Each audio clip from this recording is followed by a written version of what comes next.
Chapter 863. It was normal to play dumb during one's school days. Even now, many people would choose to keep a low profile. Therefore, it was not surprising that there were a few who played dumb in this class reunion. After all, during one's school days, most students had no choice. Whether it was personal freedom or financial freedom, most of them were controlled by their parents. Some students' families were stricter. Even if their families were worth tens of billions, they would only give less than 1,000 yuan of living expenses. Some elders in their families, even if they were provincial or ministerial officials, still behaved like they were invisible in school. This was all a problem of family education. For example, Lao Si in their dormitory kept a low profile during his 4 years in university.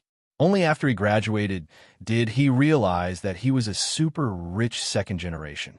Of course, not all families were like this. There were also many families that gave their juniors freedom or were relatively lenient. For example, Xiaoding's family was like this. There were also many who relied on their family background to get by with ease during their university days. This was a different choice for each family. Therefore, Qin Sheng had never seen the person who was speaking at the moment in university, let alone had any impression of him. Now that he could speak as a representative and chat with the school leaders and classmates, it was obvious that he had already taken over the family business. On Qin Sheng's left was Xiaoding. On his right was a classmate who used to play basketball in the same dormitory. This kid started his own business from scratch after graduation. It was said that he was now worth hundreds of millions. Now that the company's financing had reached the C series, he could be considered an elite in this class reunion. However, he did not feel complacent because of his current success. He even took the initiative to sit beside Qin Sheng and Xiaoding and chat. He did not talk about work, etc. He only talked about the interesting things in the past. Back then, he often came to their dormitory to freeload Xiaoding's videos, so Qin Sheng had a good impression of him. Lao Qin, if it wasn't for Xiaoding, I really didn't know you were in Shanghai. When can we have a good gathering? The man called Lu Yi patted Qin Sheng's shoulder and laughed. Qin Sheng had a good impression of Lu Yi in the past. He felt good about Lu Yi now, too.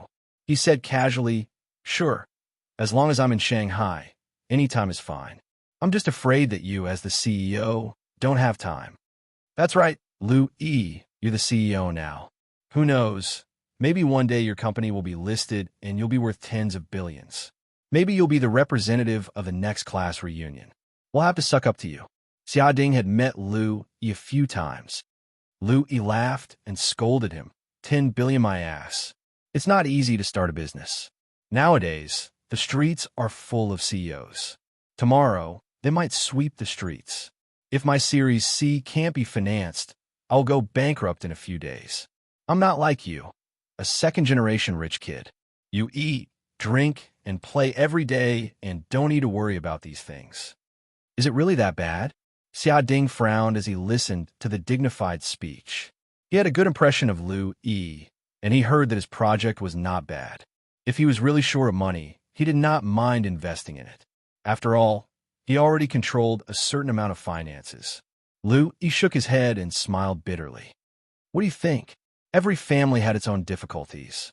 Don't be fooled by these students' bright and glamorous appearances.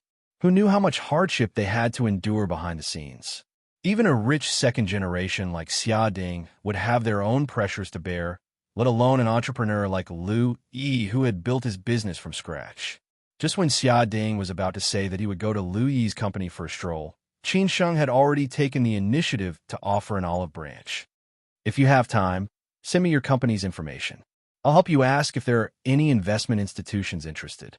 Xiaoding did not expect Qin Sheng to take the initiative and was somewhat surprised. He was afraid that Lu Yi would ignore Qin Sheng and think that Qin Sheng was just being polite or showing off casually. He quickly said, "Lu Yi, quickly thank Lao Qin. He knows more local tycoons than I do. Maybe he can solve your Series C problem." Lu Yi was a little puzzled. Qin Sheng did not look like he was in the capital circle. Otherwise, why had he not heard any news about Qin Sheng? However, since Xiaoding had said so, he did not think much about it. Now that things had come to this, he could only treat it as a last resort. What if the representatives on the stage had finished their speeches and the students from the class association on behalf of the entire student association. The person in charge had donated 30 million yuan to Fudan University for a scholarship. It was said that the student whose family was worth 10 billion yuan had borne the limit of 10 million yuan alone. The rest was crowd-funded by the other big shots in the student association. Even Xia Ding had donated 1 million yuan. Xia Ding had even told Qin Sheng about this. Don't be fooled by the fact that the big shots in the student association were usually good at boasting. They would only be able to see the essence when there was a real problem. They were all stingy like misers. It was not easy to gather this 20 million yuan. Qin Sheng explained with a smile. Do you think that rich people's money falls from the sky? They are smart with their money. If you ask him to buy a sports car or watch for himself, he can easily spend millions or even tens of millions. But if you ask him to donate, he may not necessarily do so. However, if you ask him to donate to Fudan University alone, he may donate tens of millions. Have you ever seen a successful person donating to his alma mater in the way you do? Xia Ding thought about it carefully, and it seemed to be the case. It seemed that he had learned something. At the same time, he felt that he had donated too much 1 million yuan. After the welcoming event ended, it was free time. Everyone could wander around the campus and reminisce about the good times in university. They could also visit their former teachers. However, it was still summer, so most of the teachers might not be in school. At the same time, the school had arranged a special place for them with fruits and snacks, so that everyone could interact and get closer to each other. Anyway, there were still 2 hours before the banquet. During this period, everyone could make their own arrangements. As soon as Qin Sheng walked out of the lecture hall, he was stopped by Chao Kefen. Xia Ding's jinx was right. He felt somewhat helpless. He was about to ask if his aunt was in school so that he could have a cup of tea with her. Chao Kefen, who was now surrounded by a few students, walked up to Qin Sheng and said, Qin Sheng, do you still remember me? I'm Chao Kefen from the Student Association. I didn't expect to see you here. You don't seem to be on the list. It seemed like a greeting, but it was obviously a mockery. How could Chao Kefen not know who was not on the list? Of course, he was saying that Qin Sheng was not doing well. Only those who were doing well could join the class gathering. Qin Sheng did not care and said honestly, I haven't joined the class gathering yet. I'm just here to join the fun. Oh, I knew it. It's okay. I'll recommend you to join the class gathering later. But I have to say, it's not certain whether you will be approved or not. After all, the class gathering is not decided by me alone, Chao Kefen said generously. If Qin Sheng was not grateful, he would be a little ungrateful. Unfortunately, Qin Sheng did not give face to Chao Kefen. He directly shook his head and said, no need. Qin Sheng did not fall into the trap, but Chao Kefen did not stop there. He continued to change the topic and asked, by the way, Qin Sheng, why didn't you bring Su Qin here? I haven't seen her for a long time. I heard that she is quite powerful now. When are you getting married? Remember to inform me. I'll prepare a big red packet for you. Chao Kefen was obviously looking for trouble.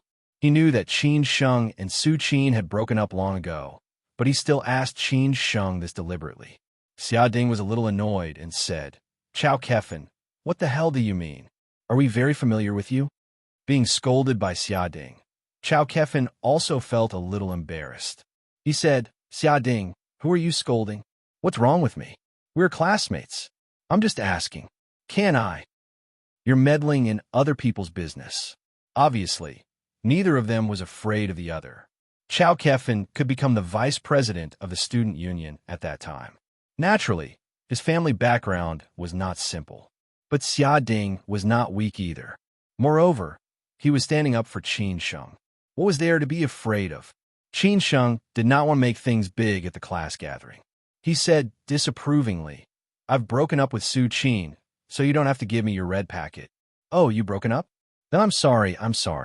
Chao Kefen apologized very politely, but the expression on his face showed that he did not mean to apologize. Then he said, well, it's good that you broke up. Su Qin is so outstanding. You may not be worthy of her.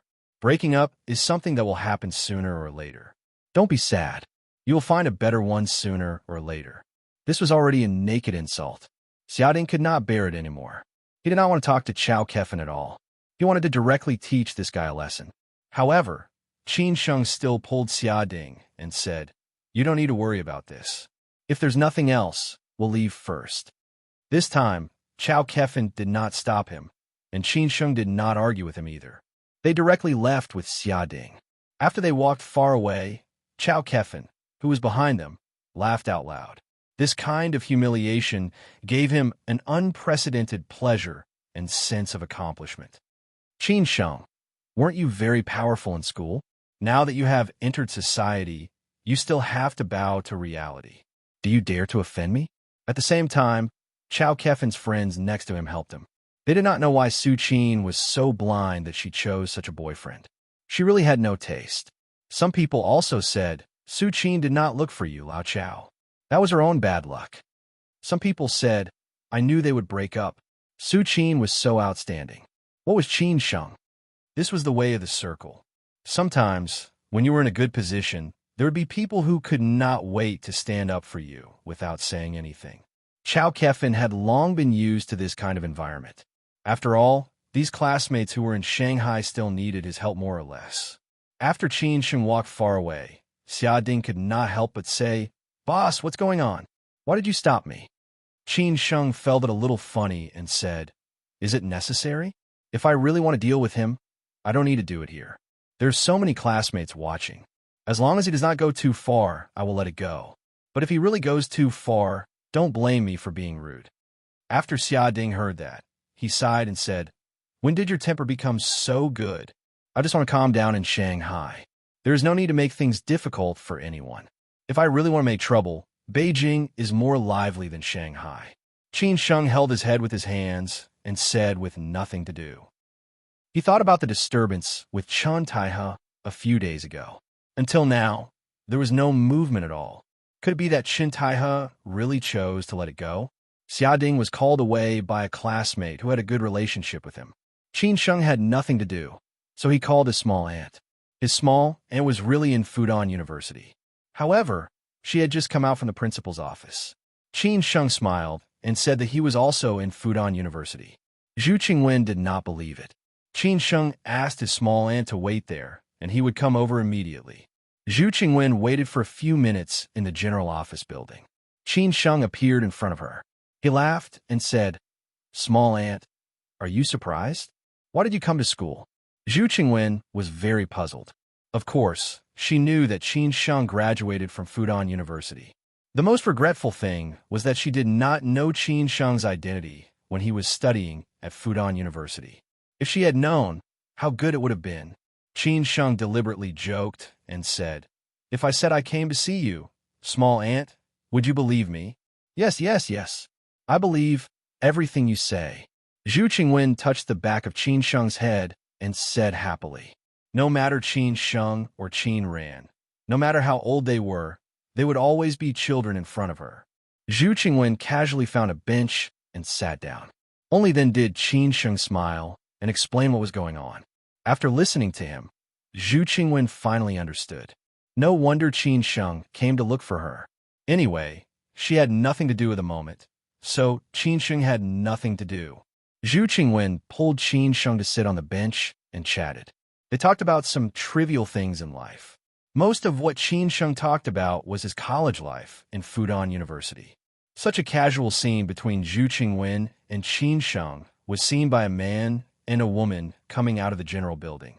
The woman saw Qin Sheng chatting happily with the female leader of the school whom she seemed to know a little. She was somewhat surprised. How did Qin Sheng know her? When the man saw this scene, he was not surprised at all. He had heard about this relationship, and now it was just a direct proof. The woman was no other than Liang Shuang, the beautiful campus belle who was born in a diplomatic family. The man was relatively low-key during his college days. Now that he returned to school, he was the one who played the pig to eat the tiger on behalf of his classmates. Seeing Liang Shuang's puzzled expression, the man lowered his head and chuckled. Are you surprised? Liang Shuang replied directly. Do you know something that I don't? Do you want to know? The man deliberately kept her in suspense. Liang Shuang said without hesitation, yes. The man was still keeping her in suspense. He sighed and said, Liang Shuang, if you had persisted for 2 more years, maybe your family would have been successful by now. How could you be content with a corner? Chapter 864. The man's name was Yang Yinfeng. He was 30 years old and wanted to get married and start a career. His family elders wanted to send him abroad to study in high school, which was a normal choice for most rich and powerful families. They hoped that their heirs would have an international vision and culture, which would be of great help to the family business in the future. If they went abroad after college or postgraduate, it would be difficult to integrate into foreign circles. Therefore, most of the elders hoped that their heirs would go abroad to study in junior high school, so that it would be easier to integrate. However, his grandparents did not want him to go abroad. They just wanted to keep this eldest grandson by their side. In addition, he was reluctant to leave his friends and was even more unwilling to leave his hometown. So he stayed in Shanghai until he graduated from college and studied an MBA in a business school abroad. After graduation, he directly returned to China to take over. The Yang family was a famous real estate developer in Jiangsu, Zhejiang, and Shanghai. Their real estate could be seen everywhere, but they were not national developers. They had been very stable in recent years. Just like Yang Yunfeng's life, he was low-key in college and was thought to be from an ordinary family. It was not until he went to the United States to study abroad that people guessed that his family might not be simple. When he returned to China to take over, they were directly shocked. Yang Yinfeng was also quite famous in the circle of Shanghai, but he was relatively low-key. He spent most of his time busy with work. Even his marriage was arranged by his family. His wife was the daughter of a rich man in Hong Kong. This choice was normal for his family. Yang Yinfeng accepted it calmly and did not resist. The woman was beautiful, had good family background and education, and so on. Why would he not agree? It was not surprising that Yang Yinfeng could recognize Qin Sheng. That was because he not only knew Yin Chaozong, but he also knew Wei Li, who was well known in Hangzhou. Although he could not be considered as Wei Li's confidant, he was still a friend who had frequent dealings with him. After all, most of his family's projects were in Zhejiang. At this moment, Qin Sheng, who was chatting with his aunt, did not know that this scene had been seen by his two classmates. Even if they saw it, so what? Even if they knew his relationship with the Zhu family, so what? Qin Sheng was too lazy to worry about these things. He could not pay attention to everyone's eyes and mouth. Liang Shuang obviously didn't know these things. Her impression of Qin Sheng was still the same Qin Sheng. Although she could feel that Qin Sheng had changed, Liang Shuang still stubbornly believed that Qin Sheng was still the same Qin Sheng. Maybe it was because she liked him. She liked the Qin Sheng in the past. As for what Qin Sheng was doing now, Liang Shuang did not think about it at all. No matter how good or bad Qin Sheng was doing, it had nothing to do with her. Was he doing better than her husband? Was he better than Yang Yunfeng and Chao Kefan? No matter how bad he was, he graduated from Fudan University. At most, he was an ordinary office worker. No wonder Su Qin broke up with him, because he knew that Su Qin was a fair, rich, and beautiful woman. Yang Yunfeng's sudden words puzzled Liang Shuang. What did he mean by if she had persevered for 2 more years, her family would have made a meteoric rise? Could it be that this ordinary-looking Qin Sheng had a powerful background? Impossible. I've never heard of it before. Instead of asking directly, Liang Shuang asked, Yang Yunfeng, do you know him? Of course I know him. Otherwise, I wouldn't have said that, Yang Yunfeng said calmly. He had always done things calmly and would never do anything out of line. Therefore, the elders in his family were very assured of him. Liang Shuang was even more puzzled. She asked, then why didn't I see you greet him at the welcoming ceremony just now? Yang Yunfeng lowered his voice and replied, because I know him, but he doesn't know me. Moreover, I'm not qualified to greet him on my own accord. I don't want to leave a bad impression on others. The more Yang Yunfeng spoke, the more vague it became. However, Liang Shuang was not an ordinary woman. Born in a diplomatic family, she was smarter than most women. Otherwise, how could she be so smooth and slick in front of her in-laws? She could not find any fault with the way the family treated her. She could not help but say, Yang Yunfeng, you must be joking. Do you think Qin Sheng is so important to you?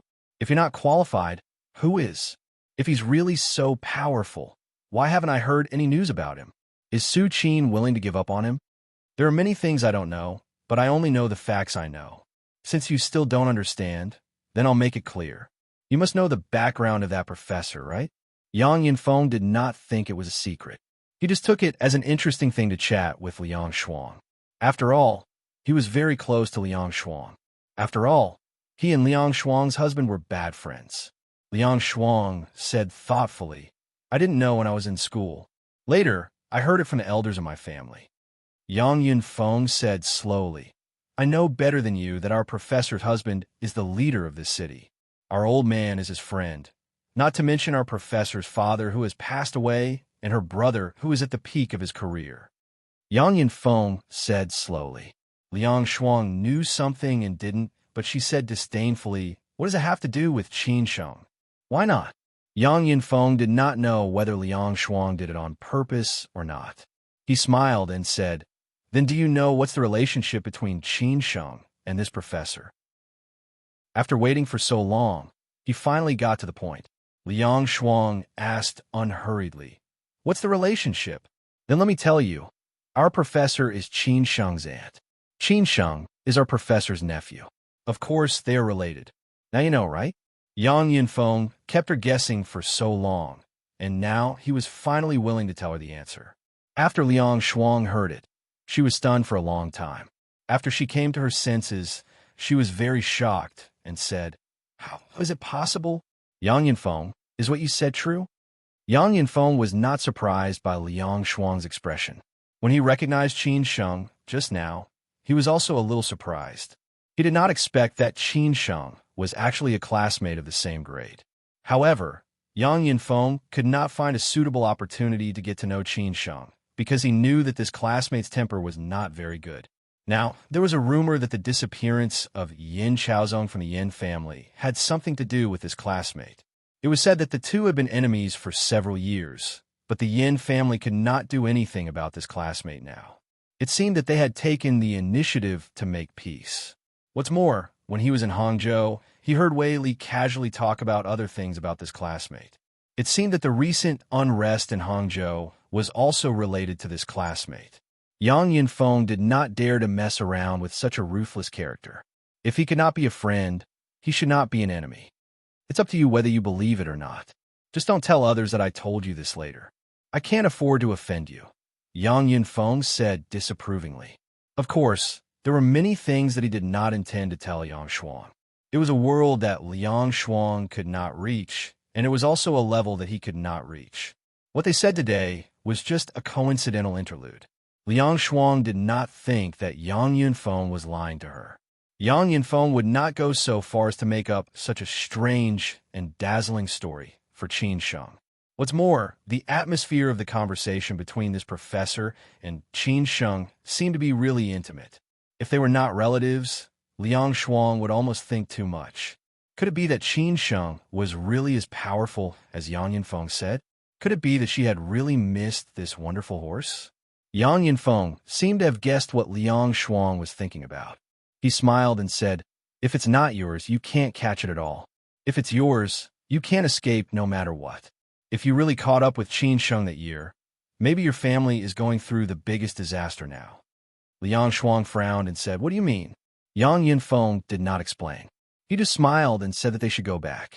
There were so many classmates waiting for them over there. When they left, Yang Yinfeng did not forget to take a detour in case this classmate found out. He did not want to go too far. After a moment of silence, Liang Shuang turned around and looked at Qin Sheng. It seemed that the current Qin Sheng was no longer the same as before. Qin Sheng understood. It turned out that all men were calm because they had confidence. She sighed silently and finally left the comprehensive building quietly. On the other side, Zhu Qingwen and Qin Sheng chatted for a long time.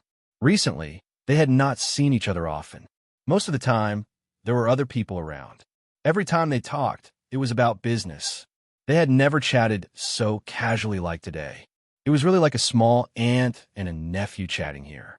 Time passed unknowingly. When Xia Ding called Qin Sheng, it was almost dinner time. Zhu Qingwen originally wanted to bring Qin Sheng to dinner and call Lin Su over. Xia Ding said that there were still a few classmates waiting to see him, so Qin Sheng could only say that he would do it another day. Anyway, he would be in Shanghai during this period of time, so he could visit his small aunt at any time. Zhu Qingwen did not ask Qin Sheng to stay and let him leave just like that. Looking at Qin Sheng's back as he left, Zhu Qingwen still felt a little regretful that she did not reconcile with Qin Sheng earlier. If that was the case, she would have been able to see Qin Sheng's carefree college days. When she saw Qin Sheng was already burdened with all kinds of pressure and responsibilities. After Qin Sheng came back, Xia Ding was already very close with a group of classmates. Among them, there were a few that Qin Sheng knew in the past but was not familiar with. Now that they could join this class reunion, it meant that they were doing well now. With Xia Ding's introduction, everyone got familiar with each other very quickly. Not long after, it was dinner time. Everyone then went to the hotel that they had booked. The hotel was not far from Fudan University. It was a high-standard 5-star hotel. Students from other cities also stayed here at night. This saved everyone the trouble. The seats for the dinner were not particular. Except for the main table, which was reserved, everyone could sit at will. To be honest, the arrangement for this class reunion was quite good. The people in charge of the class reunion took care of everyone's mood. Naturally, Qin Sheng sat together with Xia Ding and a few friends that he knew. In this way, everyone would not be too embarrassed with each other. Those who attended the dinner were all classmates of the class reunion. Although the school leaders and teachers were invited, they did not come. Perhaps they felt that they could not let go of themselves if they were there. After the people in charge of the class reunion finished speaking, dinner began. Chao Kefan was one of them. What he said was also dignified and polite words. At the beginning, after everyone started drinking, they began to toast each other. Even if they did not know each other, they could also build a relationship with each other because of drinking. Wasn't this how relationships came about? Originally, the people in charge of the class reunion or the big shots in the class reunion wanted to toast each other at the main table. But before they started, the others were already in a mess. They could only give up. They felt that this was also good. They followed the crowd and found familiar classmates and friends to drink. Whether it was Yang Yinfeng or Liang Shuang, it seemed that they did not take the initiative to find Qin Sheng to drink. Liang Shuang did not know how to face Qin Sheng now. Yang Yinfeng still insisted on his principles and did not want Qin Sheng to think too much. There would be opportunities to get to know each other in the future. Xia Ding had already run away with a glass of wine. He knew many of the classmates here. After all, they were all in Shanghai. Moreover, Xia Ding was a rich second-generation rich. As for Qin Sheng, other than drinking with the friends he knew at the table, he did not go out to toast anyone. He did not know anyone else. Similarly, no one came to toast him because he was not in the class reunion. Today, he was just here to freeload. Of course, no one knew him.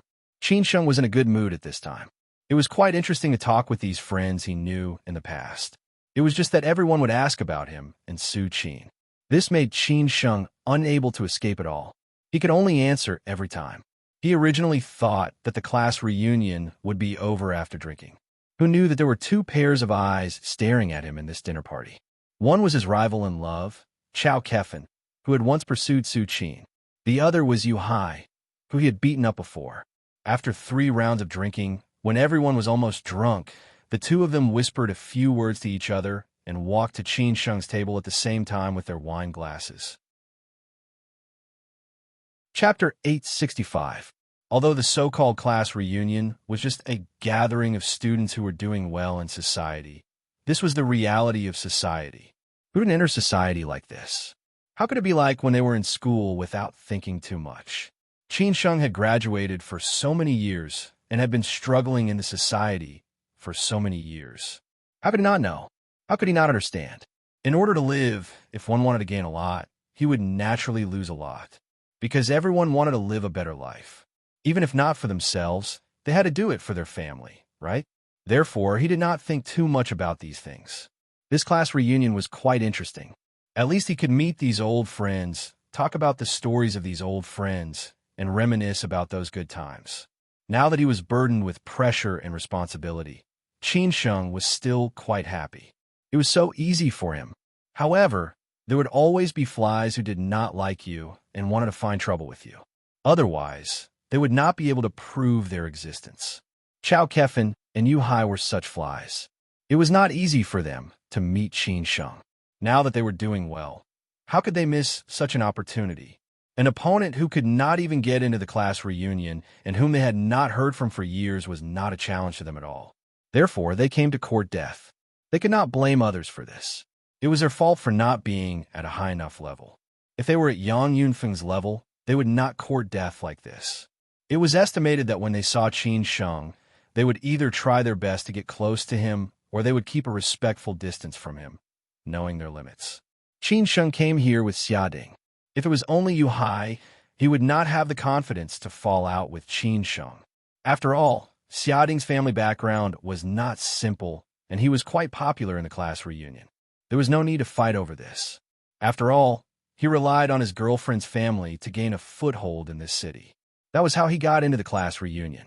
However, now that he had Chao Kefin as his ally, Yu Hai naturally did not have to worry about anything. Chao Kefin would not be as afraid of Xiading as he was. Moreover, Chao Kefin would take action personally. He only needed to cooperate. What was there to hesitate about? Even if Xiading stood up for Qin Sheng, so what? He definitely had more friends on Chao Kefin's side than Xiading's. The current Chao Kefin could be said to be flushed with success. After graduating from school, everything had been smooth sailing. Whether it was his family background or his current level, he was one of the best in the class reunion. Otherwise, how could he have become one of the core figures in the class reunion? It was a pity that he could not get the goddess he wanted no matter how hard he tried. Maybe he would throw her away after he got her. However, for most men, what they could not get was often the best. Moreover, he used to like Su Qin so much. He liked her for several years, but Su Qin kept rejecting him. Whether it was when they were together in college or after they broke up, Su Qin did not give him a chance until he gave up completely. Chao Kefin did not understand what was so good about Qin Sheng. Although he did not know his family background, judging from his clothes and other aspects, he was just ordinary. His looks were just SOSO. He was not handsome enough to make women fall in love with him, not to mention his ability. He just did not understand, so he had always resented Qin Sheng. It was just that when they were in college, Chao Kefin did not fight with Qin Sheng because of this matter, because of the so-called face and so on. He liked to show that he was mature and steady enough in front of outsiders.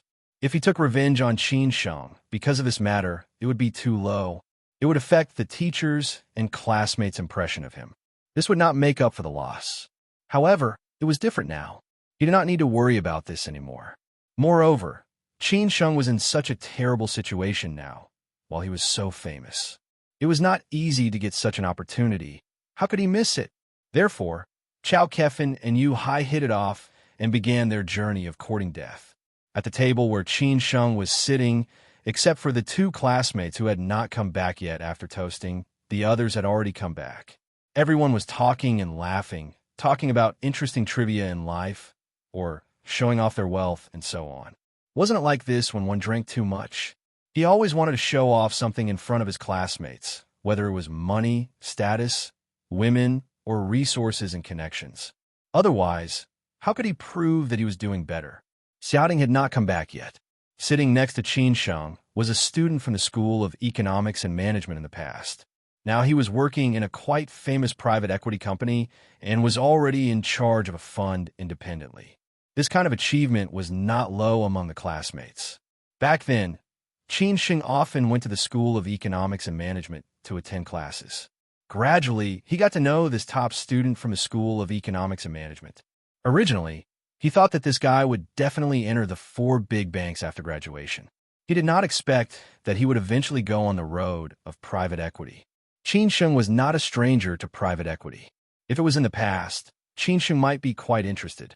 But now, as the successor of the Chong, an empire in the domestic capital field, such a low-end thing as private equity had nothing to do with Qin Sheng at all. After all, Chong, an empire, was now a full-licensed financial holding empire. They played with high-end capital operations, which were easily worth billions of capital operations. Although Qin Sheng did not want to listen, this student talked to his heart's content. First, he said that it was not easy for him in the past few years, and how he got to where he was today step by step. Then he talked about the gossip and rumors in the financial circle, regardless of whether Qin Sheng was listening or not. Qin Sheng had no choice but to listen perfunctorily. After all, he could not win the face of others. Anyway, when Xia Ding came back, it was almost time. He had already asked Chang Baji to pick them up. Xia Ding had drunk a lot, so he must send him home safely. Otherwise, he would not be able to explain to Qin Xin. At this time, Chao Kefin walked over slowly with Yu Hai holding a glass of wine. He did not look for Qin Sheng directly, otherwise his purpose would be too obvious. Instead, he looked for the private equity manager next to Qin Sheng and said, "Lao Wang, I heard that you have been doing well in the past 2 years. You have earned 2 apartments in Shanghai. When are you going to lead your brothers in corruption?" When the private equity manager called Lao Wang saw Chao Kefin and Yu Hai, he quickly stood up and flattered them. "Director Chao, you are too polite. I only have the stench of money. How can I be compared to Director Chao? In the future, I will still need to rely on Director Chao in Shanghai. When Director Chao becomes successful one day, don't forget us old classmates." Chao Kefin enjoyed such words very much. He patted Lao Wang's shoulder and said, "Look at what you were saying. You are treating me like an outsider. We are all old classmates, of course. We have to support each other. If there is anything in Shanghai, feel free to call me. Let's get together more often." When Lao Wang heard this, he was very happy and said, "Oh, of course." Yu Hai cooperated at the right time and said, "Lao Wang, in Shanghai, there is nothing that our chairman Chao can't do. It depends on whether you are smart or not. Ha ha ha ha. Yu Hai, you're talking too much. But I can definitely help with small things."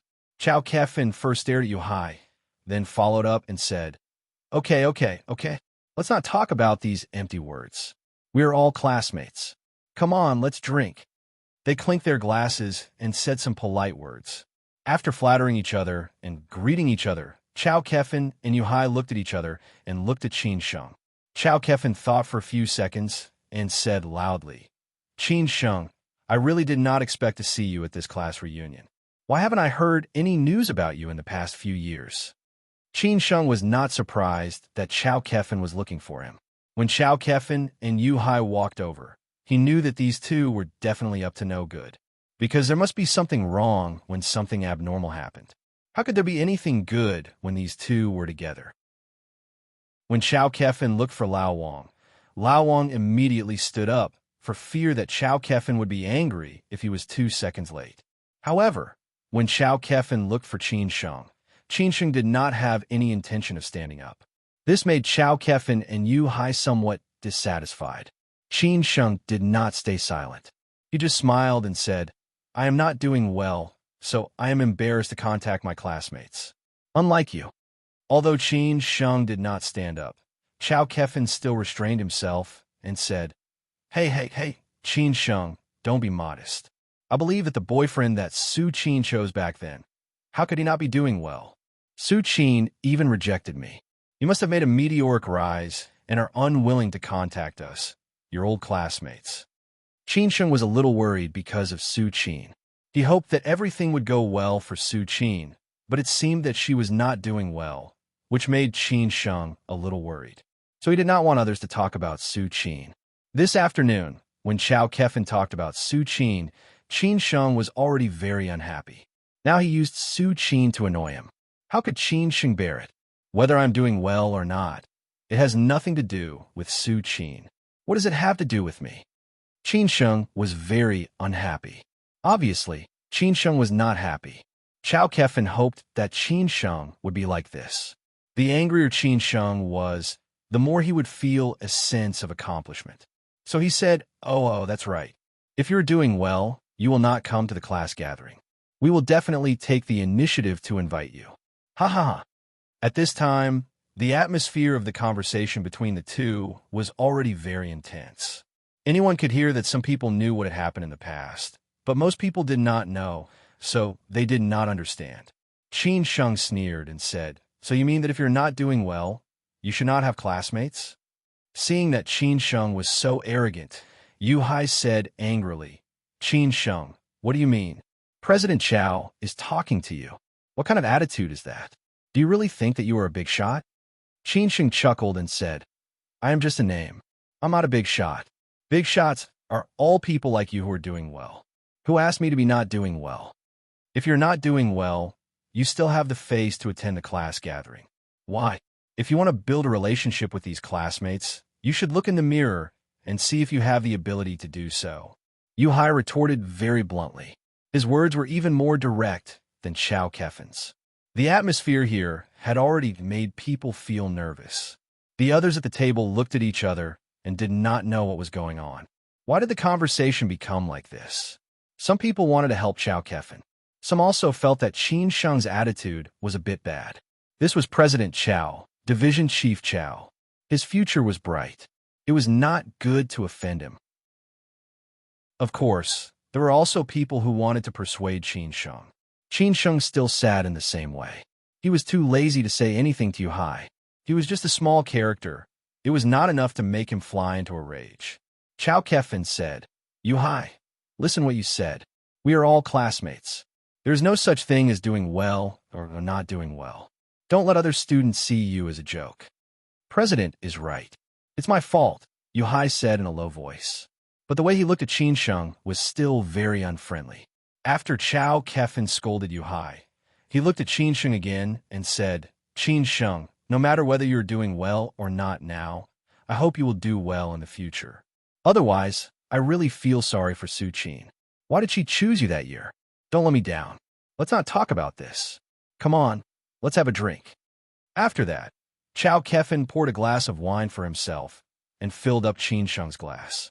Originally, there was already a lot of wine in Qin Sheng's glass. If Chow Kefen continued to fill it up for Qin Sheng, it would be somewhat bullying. It was an obvious fact. Everyone at the table did not dare to say anything. There was no need to stand up for Qin Sheng and offend Chow Kefen. Qin Sheng was just a nobody. It was Xia Ding who brought him to attend the class gathering today. Chow Kefen had a bright future. Maybe they would need his help in the future. So it was not worth speaking up for Qin Sheng. Everyone thought that Qin Sheng did not dare to offend Chow Kefen and would definitely drink this glass of wine. However, Qin Sheng said something that shocked everyone. I don't drink. What the hell? Qin Sheng drank to his heart's content just now. How could it be that he didn't know how to drink with his drunken look? Everyone understood what Qin Sheng meant. That was, he did not give Chow Kefen any face. It was obvious that he wanted to offend Chow Kefen. Hearing this, Chow Kefen squinted his eyes and said playfully, Qin Sheng, what do you mean? Yuhai also said angrily, Qin Sheng, don't be so shameless. Today you have to drink this glass of wine, whether you want to or not. It's up to you. Qin Sheng directly poured all the wine in the glass into the bowl and said disapprovingly, what if I don't drink? This sentence directly made Chow Kefen and Yuhai's faces change. He really did not give them any face. Then don't blame us. At this moment, the farce here had attracted everyone's attention. After all, it had become so big. Xiaoding still thought what was going on. When he saw Chow Kefen and Yuhai standing in front of Qin Sheng, he realized that these two guys must be looking for trouble with Qin Sheng. He quickly put down his glass and walked over. Chapter 866.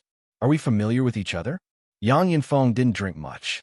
After all, he was the most powerful person in the class reunion. Have you ever seen anyone with the highest status get drunk first? Most of the time, it was those who didn't have a high status who got drunk first. They kept toasting and drinking.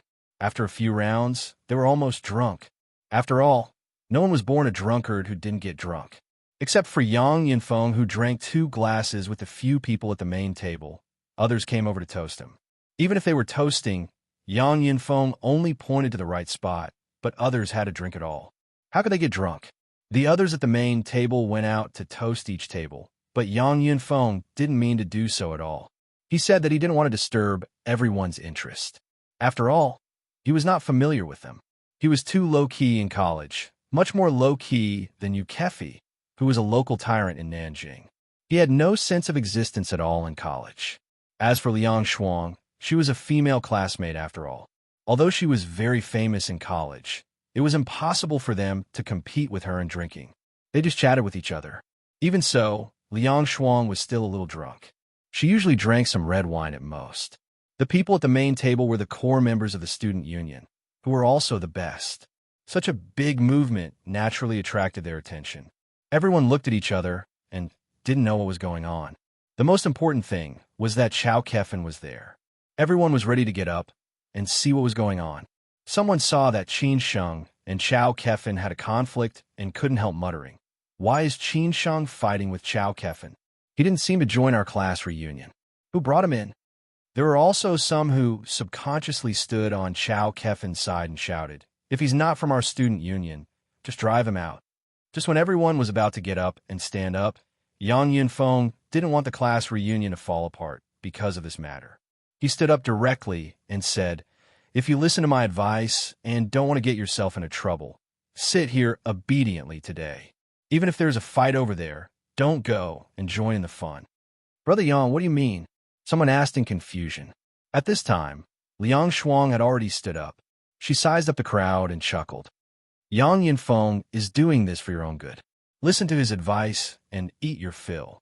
However, if you really want to court death, don't blame us for not advising you in the future. Don't think that you're doing well now, and don't think that you can do whatever you want just because of your family background." Everyone present was the core of the student union. Whether it was IQ or EQ, they were definitely not low. Otherwise, how could they have gotten to where they were today? Yang Yunfeng and Liang Shuang both said such words at the same time. This was not their usual way of being kind to others. Everyone vaguely felt that something was wrong. Could it be that Qin Sheng was not simple? Everyone stopped talking and didn't plan to join the fun. They just sat there and stared. It wouldn't be long before they found out what was going on. Anyway, it had nothing to do with them, so they just treated it as a show. "Are you really going to join the fun?" Liang Shuang already knew what Yang Yunfeng wanted to do and asked in a low voice. Yang Yunfeng had already weighed the pros and cons. He said bluntly, "Don't you think this is a good opportunity? Aren't you afraid that it will backfire?" Liang Shuang asked. She didn't care. It didn't matter if he went or not. However, Yang Yunfeng and Qin Sheng had never been in contact before. If he went to stand up for Qin Sheng, he wouldn't be afraid that Qin Sheng would overthink.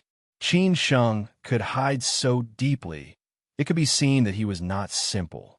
Yang Yunfeng thought deeper than Liang Shuang. He replied directly, "There will be problems if I don't go." Why? Because Yang Yunfeng's circle had already intersected with Qin Sheng. He knew Qin Sheng's identity and background. He didn't greet him because he didn't know him. He didn't want Qin Sheng to feel that it was too deliberate. However, now that Qin Sheng was in trouble, he had already recognized Qin Sheng and they had mutual friends. If Qin Sheng accidentally found out one day, Yang Yunfeng would not have a good impression of Qin Sheng at all. Liang Shuang didn't understand what Yang Yunfeng meant. She didn't know all the details of Qin Sheng. Just as she frowned and pondered, Yang Yunfeng chuckled and said, "Then you won't go?" Liang Shuang was a little hesitant. She used to pursue Qin Sheng, but it ended in vain. They didn't have any contact over the years. Now, because of the reunion, they met again. Moreover, she knew Qin Sheng's strength. In the past, she still had some confidence in front of Qin Sheng. How could she have any confidence now? Yang Yunfeng said, half-jokingly, "Even if we can't be lovers, we can still be friends, right?" After Liang Shuang thought for a moment, she finally nodded silently and followed Yang Yunfeng to the other side slowly. The others were confused. They had no idea what the two were talking about. However, those who were observant could hear some general meaning and were even more sure of their thoughts. On the other side, the atmosphere had reached the extreme. It could be said that both sides were not giving in. If this went on, everyone present felt that they might fight. Qin Sheng didn't give Chao Kefin any face at all. He said bluntly, "If I don't drink, what can you do to me?" Chao Kefin was so embarrassed. How could he lose his face? No matter what, he had to make Qin Sheng drink this glass of wine. "Qin Sheng, are you not giving me face?" Chao Kefin replied with a gloomy face. It seemed that he was on the verge of exploding. Yu Hai also stared at Qin Sheng angrily.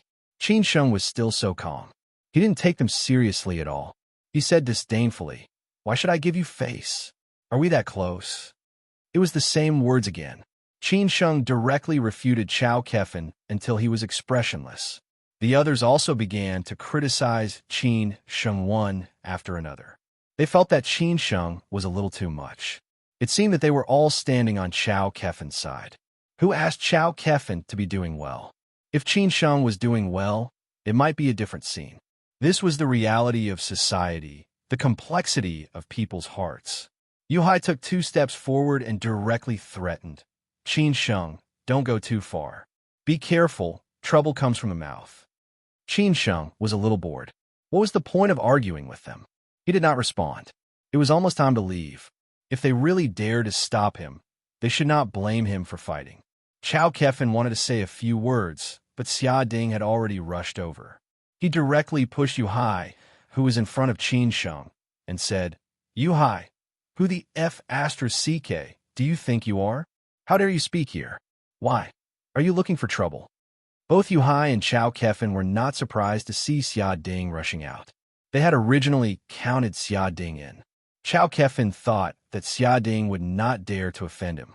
He looked at Xia Ding and sneered. Xia Ding, are you sure you want to stand up for him?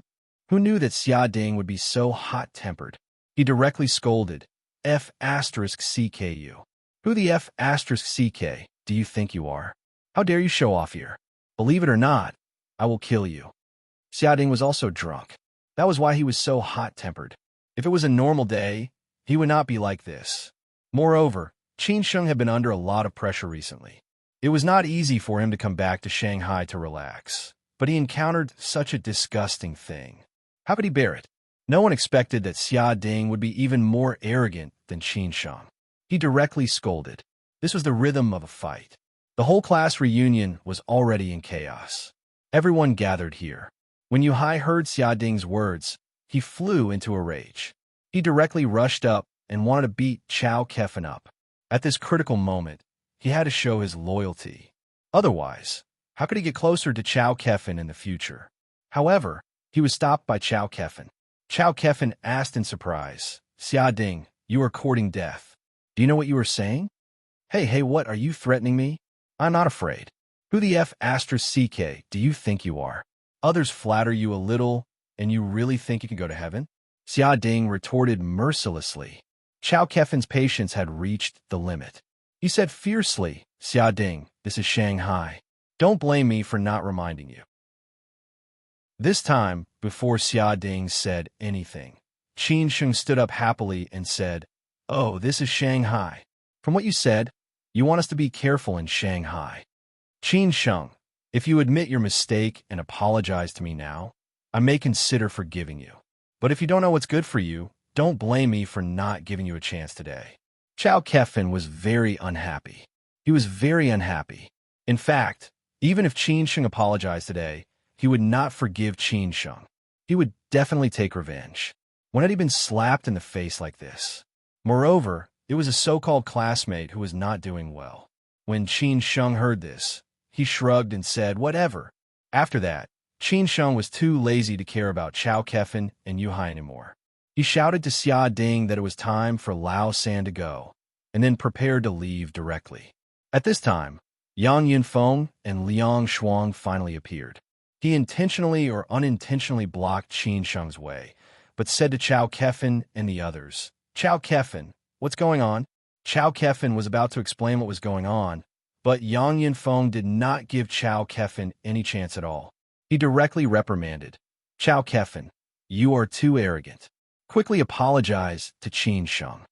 What? Not to mention that Chao Kefen was dumbfounded when he heard this. Logically, shouldn't Yang Yinfeng stand up for him? He should reprimand Qin Sheng mercilessly, and then directly drive Qin Sheng and Xia Ding out. Why do you want him to apologize to Qin Sheng now? Was Yang Yinfeng crazy or sick in the head? Qin Sheng was also stunned. He also thought that Yang Yinfeng definitely wanted to stand up for Chao Kefen by blocking in front of him. If that was really the case, then don't blame him for taking revenge in the future. You can only blame Yang Yinfeng for being blind. However, the final result was like this. However, after pondering for a moment, Qin Sheng understood what was going on. He could not help but smile. It seemed that this low-key student Yang Yinfeng should know his identity. Otherwise, why would he say such words? As long as it was a normal person, if he did not know his identity, he would not say such words. However, since he knew his identity long ago, why did he only show up now? Or was there any unspeakable secret in this? For example, in today's farce, was there any trace of this rich second generation? According to common sense, Yang Yinfeng and Qin Sheng did not know each other. There was no past grievance or hatred between them. There was no need to make things difficult for him. Moreover, before coming to the class gathering today, no one knew that he was coming. However, Qin Sheng still had to be careful. Who asked him to offend too many enemies? Chapter 867. From the beginning to the outbreak of the farce tonight, everyone thought that Qin Sheng was destined to be no match for Chao Kefen. The final result might be to apologize to Chao Kefen. No one believed that Qin Sheng dared to offend Chao Kefen. Wasn't he afraid of Chao Kefen's revenge? After all, this was the reality of this society. No one dared to offend those who had a strong background. However, Qin Sheng shocked these men who thought that they were mature and steady. He fought Chao Kefen like a rash young man and did not give in at all. As a result, Chao Kefen was embarrassed. Everyone thought that Qin Sheng was crazy because the two of them were not at the same level at all. When Yang Yinfeng came, everyone also thought that this farce was coming to an end. Qin Sheng dared to make trouble at the class gathering. This not only offended Chao Kefen, but also offended everyone in the class gathering. After all, Qin Sheng was not a member of the class gathering. How many people would stand on Qin Sheng's side? Now that Yang Yinfeng came, he must be on Chao Kefen's side. As long as Yang Yinfeng spoke, perhaps Qin Sheng would not be able to enter the class gathering in the future. Some people were willing to offend Chao Kefen, but not necessarily Yang Yinfeng, the core of the class gathering. However, no one expected that after Yang Yinfeng spoke, he did not stand on Chao Kefen's side, but on Qin Sheng's side. He did not ask the reason at all and spoke on Qin Sheng's side, which surprised everyone. How could this be possible? Some people started to speculate. No wonder Qin Sheng was so confident. Could it be that Qin Sheng was close to Yang Yinfeng, which was why he was so fearless? Or did Qin Sheng have a background that others did not know about, which was why he could be so unscrupulous? Now, everyone was waiting for the drama below. Chao Kefen was really confused and did not come back to his senses for a long time. What did Yang Yinfeng mean? He did not ask what was going on and directly reprimanded him and asked him to apologize to Qin Sheng. Logically speaking, with his relationship with Yang Yinfeng would definitely stand on his side. Even if he did not stand on his side and wanted to be a peacemaker, he should first understand what was going on. What did he mean now? Brother Yang, what are you doing? Chao Kefen asked, frowning and gritting his teeth. He was already in a very embarrassing situation. Originally, he wanted to humiliate Qin Sheng, but he was slapped in the face by Qin Sheng. Now, Yang Yinfeng had turned the tables on him. Chao Kefen was a little flustered in an instant. He naturally did not dare to offend Yang Yinfeng. Xia Ding was a little puzzled as to what kind of show the two of them were putting up. Were they cooperating with each other? Of course, he knew that the relationship between Yang Yinfeng and Chao Kefen was not bad, so he wanted to say a few words for Qin Sheng. However, he was stopped by Qin Sheng. Let the two of them continue to perform. Anyway, what was there to be afraid of? Yang Yinfeng knew that Chao did not know he was in a desperate situation. He did not explain anything and continued shouting. Chao Kefen, Chao. I, Qin you, I. I'd better shut up and let Chao Kefen handle the rest of the things. Don't blame me for not being loyal enough.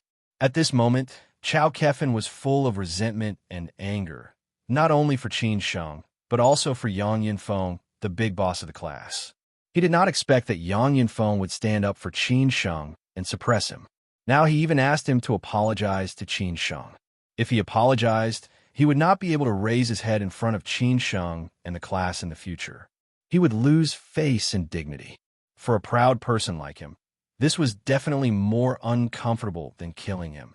Therefore, Chao Kefen still did not open his mouth to apologize. He just stared at Qin Sheng and Yang Yinfeng. Qin Sheng did not say anything. He did not do anything to Chao Kefen. If Chao Kefen wanted to die, He could not blame him for fighting. Now that someone was standing up for him, he would just watch the show. Yang Yinfeng did not wait for Chao Kefan to speak. He turned around and looked at Qin Sheng. He said in a way that was neither humble nor arrogant, "Qin Sheng, we are all old classmates." Chao Kefan drank a little today, so he was a little impulsive and said some nonsense. "Don't take it to heart. I, on behalf of our class, apologize to you." His words caused an uproar again.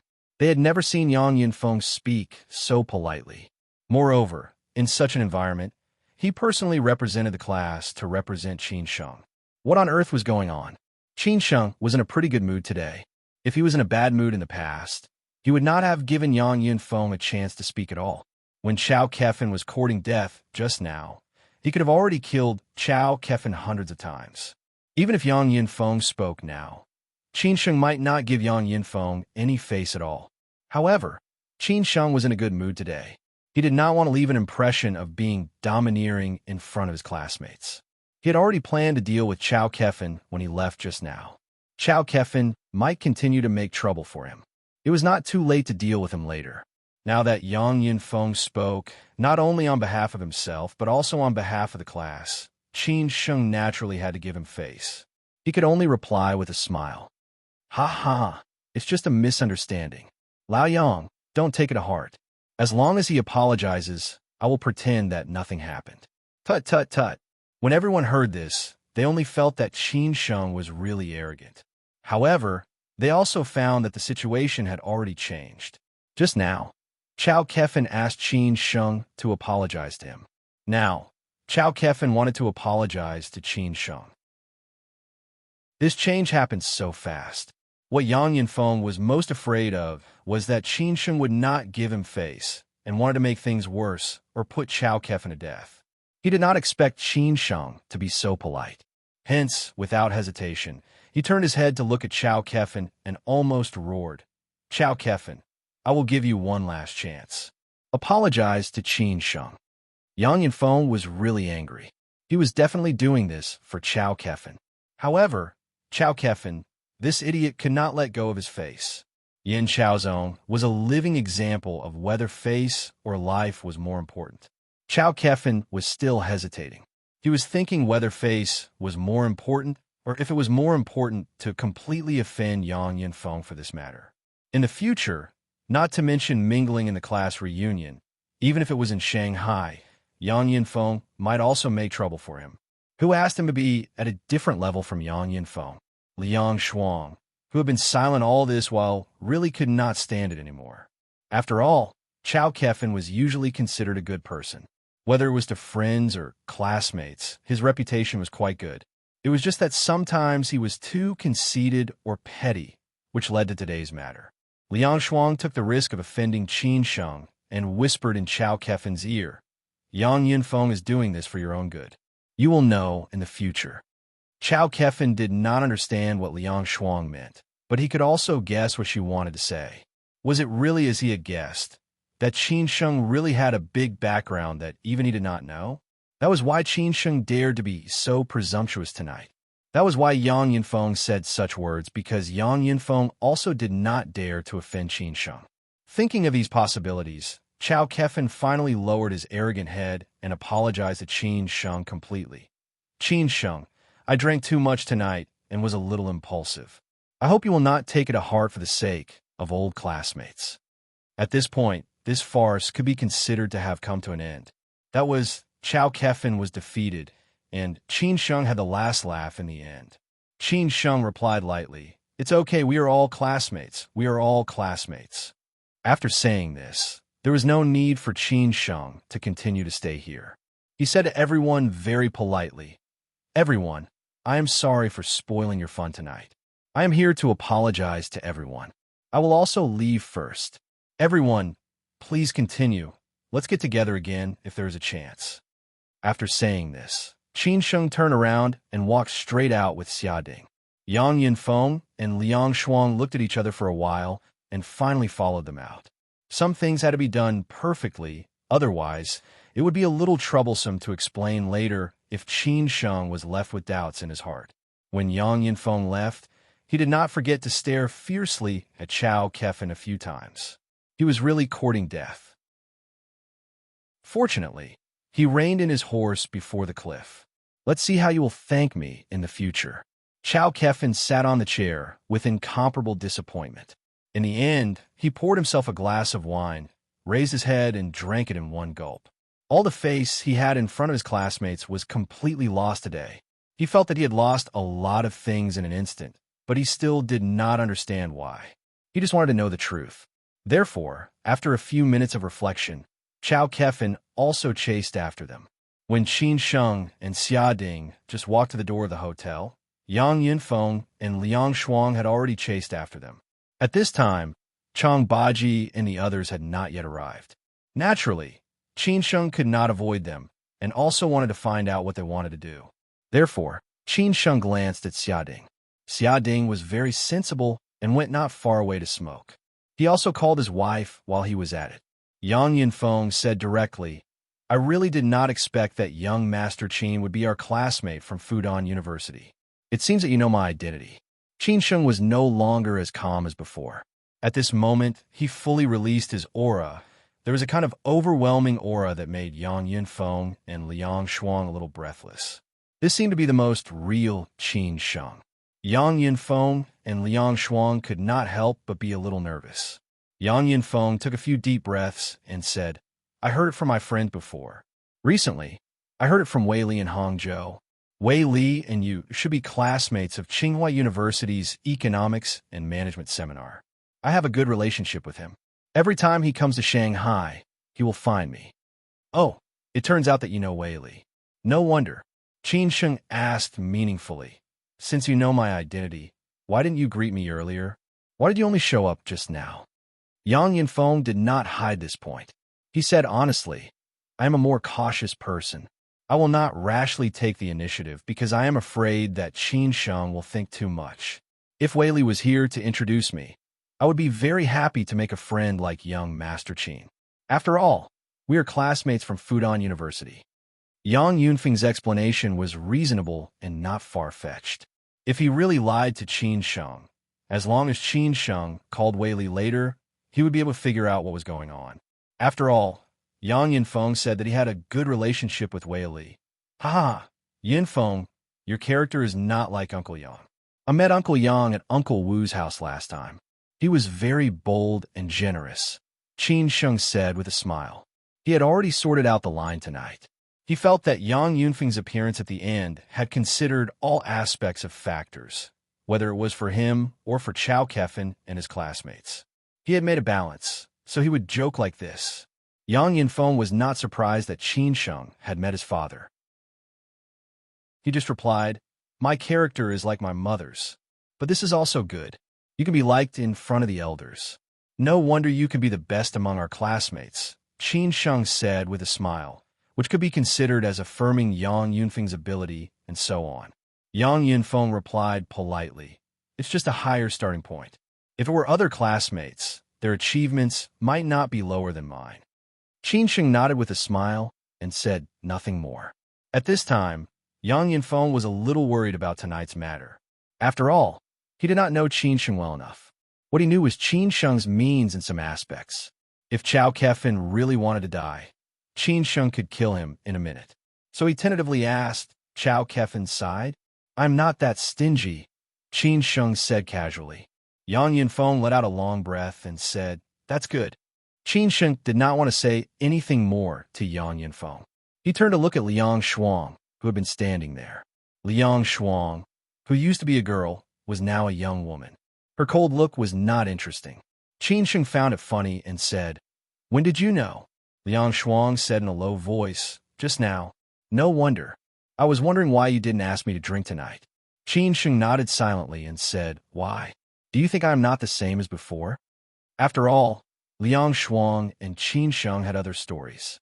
Qin Sheng would not be angry no matter what she said. She said softly, I didn't notice it in the afternoon. Now that I think about it carefully, I know why. It must have been hard for you these years, right? Whether it was Yang Yinfeng or Liang Shuang, they could get in touch with higher levels. They still knew about those things about the Qin family.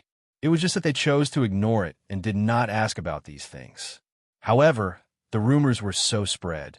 The Qin family must be in a difficult situation now. That was why Liang Shuang said so. I am still me, the Qin Sheng you used to know. I was, and I hope I will be. As for whether it is easy or not, it is too pretentious. Who lives easy? Qin Sheng laughed at himself. Liang Shuang did not know what to say. After thinking about it, she could only say, "Then I hope everything goes well for you." "Thank you," Qin Sheng said politely. At this time, Chang Baji and the Qin family's bodyguards came over. There were a total of 3 cars. This was already a big show. After all, the Qin family was in such a situation now. Chang Baji was in charge of Qin Sheng's safety, so he naturally did not dare to be careless. Qin Sheng looked at Yang Yinfeng and Liang Shuang and said softly with a smile, "Let's not talk about this anymore. I have to go. Let's meet again if there is a chance. I will have to trouble you for tonight's matter." Yang Yinfeng understood that there were some follow-up matters that needed him to deal with.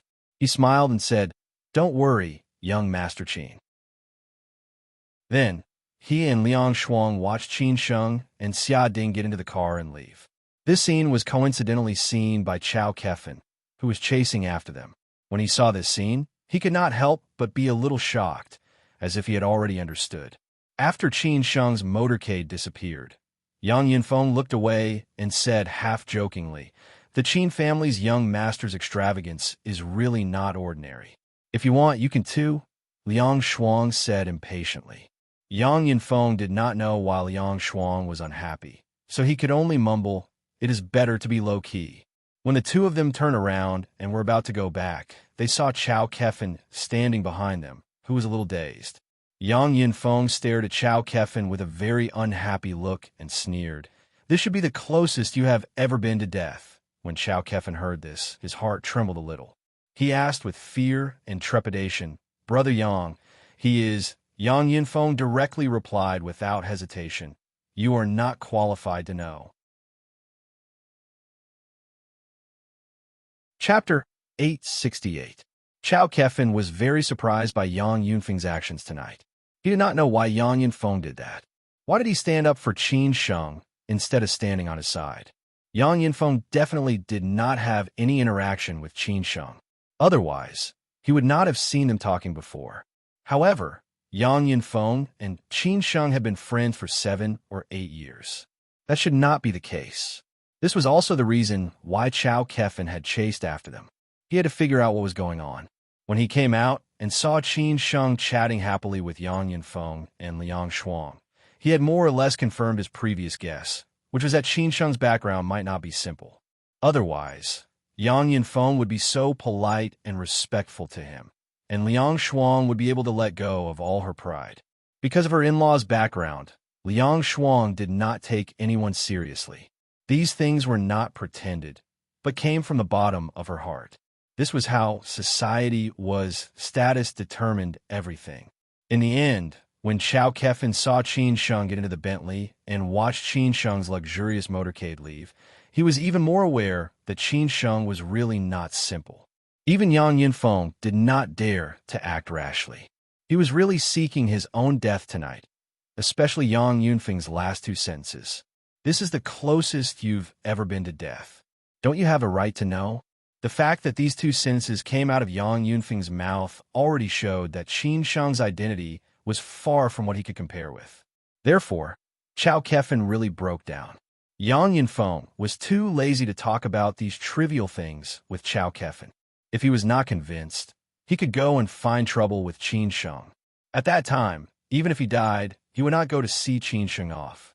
If he came to his senses and understood what was going on, it did not matter whether Chao Kefen thanked him or not. He did not need Chao Kefen's gratitude. On the contrary, he had to thank Chao Kefen because Chao Kefen had helped him get in touch with Qin Sheng. Judging from the final result, Qin Sheng's impression of him was not bad. Therefore, he was the one who had reaped the benefits today. This was more profitable than a business deal, so Yang Yinfeng was in a good mood. After Yang Yinfeng went in, Liang Shuang saw Chao Kefen, who was in a daze, and felt sorry for him. She walked over slowly and comforted him. "Anyway, it's over. You can't afford to offend Qin Sheng. Go back and reflect on yourself. If it weren't for Yang Yinfeng this time, you might have really caused trouble. What about next time? After saying that, Liang Shuang went in. She had accepted everything calmly, so she was looking forward to meeting Qin Sheng again. At least this man, who had once made her fall in love with him, did not let her down.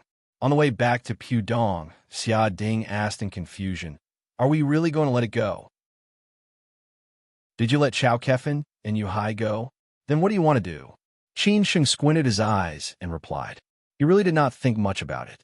Xia Ding muttered in a low voice, "This is not your style." "I'm in a good mood today," Qin Sheng said casually. After all, these were all his classmates.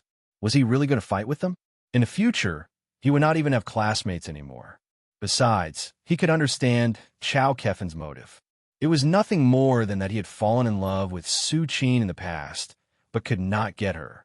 Now that he met his rival in love, he wanted to vent his anger. Wasn't most people like this? He was not a bad person. At least he used to like Su Qin, but he did not mess around. Even when Qin Sheng was not in Shanghai, he did not use his family background to force Su Qin. He just liked her. Moreover, he had helped Su Qin before, so Qin Sheng would not fight with him. After the class reunion, Qin Sheng still lived a carefree life. Most of the time, he would go to Sinan Road to accompany the old lady. In the morning and in the evening, he would push the old lady for a walk. During this period, he also had 2 meals with his cousins. They did not talk about anything about the Qin family, but just talked about daily life. Qin Sheng also took time out to accompany Lin Su to work. At first, Lin Su was a little embarrassed, but later she got used to it. However, the whole company knew that Qin Sheng was Lin Su's boyfriend. Everyone was guessing Qin Sheng's identity and background. They wondered what kind of man could be worthy of their goddess Lin. The women were still fine, but the men were devastated when they heard news. The goddess that many of them had a crush on was taken by someone else just like that. Many of them lost their wits and were heartbroken for a while. Some of them even asked for leave directly. Qin Sheng didn't know whether to laugh or cry.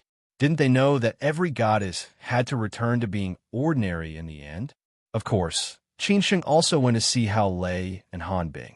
Since that day, the relationship between Hao Lei and Han Bing had a breakthrough again. Maybe they had become a boyfriend and girlfriend, but they had not told Qin Sheng yet. Qin Sheng did not want to worry about it. When the time was right, maybe they would tell him. Anyway, he had a lot of time. Qin Sheng also followed Bao Fan to drink red wine and play golf. He could also get some news from Bao Fan.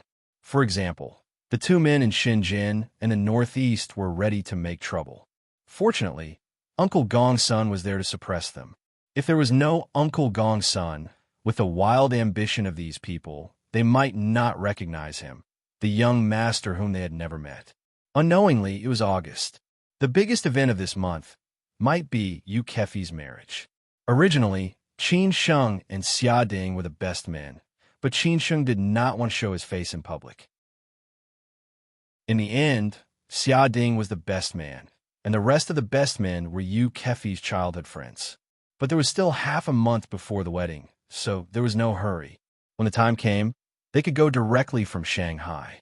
Maybe it was because he had stayed in Shanghai for too long. Qin Sheng wanted to find a place to go for a walk. He felt depressed staying in Shanghai every day. In the end, he chose Shitong between Suzhou and Shitong because Qin wanted to go to Shitong. This was also Qin Sheng's promise to take Qin out to relax before school started. After all, Qin would not have time after school started, and Qin Sheng could not go too far away. In the end, he chose the ancient town of Shitong, which was very close to Shanghai. The 4 ancient towns in Zhejiang were Wuzhen, Shitong, Nanshuan, and Anchang. Of course, Wuzhen was the most famous, followed by Shitong, which was relatively quieter. If it were in the past, Qin Sheng might not like this kind of place very much. However, Shitong was so close to Shanghai. It was just a 2-hour drive. It was good to stay there quietly for a few days. Therefore, Qin Sheng set off with Qin. This time, Jiang Xianbang did not be a third wheel. Although Qin Sheng took the initiative to invite him, Jiang Xianbang could not wait for Qin Sheng and Qin to be alone. How could he not be sensible? In the end, of course, Chongbaji and the others also followed. After all, Qin Sheng had the most enemies in Zhejiang. In the evening, they arrived at the ancient town of Shitong. The place where they stayed was arranged by Jiang Xianbang. It was said that his friend specially bought a house in Shitong. On weekdays, he only entertained his own people. It was managed by a five-star hotel in Shitong, but it only received his friends or friends of friends. Compared with those messy homestays or overly busy hotels, this was naturally the best choice. Shitong belonged to Jiaxing, which was located at the junction of Jiangsu, Zhejiang, and Shanghai. It was one of the first historical and cultural towns and one of the birthplaces of Wuyue culture. Naturally, there were many tourists on weekdays, not to mention now that it was the peak season of a summer vacation. In fact, the most remarkable thing about these ancient towns in Jiangnan was that these towns had maintained intact architectural complexes of the Ming and Qing dynasties. Pavilions, terraces, small bridges, and flowing water, in addition to the characteristic local culture, naturally attracted a lot of people in the bustling city. Think about it. What kind of scene would it be if you met a Jiangnan beauty in a Cheongsam in such a place, holding an umbrella in the slanting wind and drizzle? It was evening. The sun was setting in the west, and the afterglow of the setting sun covered the entire Shitong. It was really rare for the weather to be good. How could Qinsheng miss such good weather? Therefore, Qinsheng was going to take Qing out for a walk. It just so happened that they could have dinner outside. Relatively speaking, they still liked these local specialties. After eating, they could find a small bar with a resident singer, listen to songs, drink wine, and talk about love in the night. It was also interesting. Qinger said that she wanted to change clothes suitable for wearing in the ancient town, so Qin Sheng took the initiative to go out and wait outside. In fact, he did not need to go out. After all, with their current relationship, there was no need to avoid these things. It was just that Qin Sheng was afraid that Qing would feel embarrassed. A few minutes later, when Qinger walked out of the room, not to mention Qin Sheng, everyone outside was stunned. Because at this moment, Qing was really beautiful. Even the Jiangnan beauty could not be compared to her. A well-cut, gray Cheongsam showed Qing's tall figure vividly and vividly. Such a curvy figure was very suitable for this kind of Cheongsam, especially Qing's slender and beautiful legs, which were faintly visible and made people have unlimited imagination. Fortunately, the slit of this Cheongsam was not exaggerated. Otherwise, Qin Sheng would have to let Qinger go in to change clothes. He did not want to let others feast their eyes on her. With her long hair tied up and a little makeup, Qing, who was originally otherworldly, became even more extraordinary at this moment. It was as if this woman should only exist in heaven, and this woman must have come from a painting. It could be said that Qing's temperament had been perfectly integrated with this Cheongsam. The most important thing was that Qing was beautiful. Qin Sheng was already stunned. Fortunately, this was his woman. If this was someone else's woman, how envious, jealous, and hateful he would be.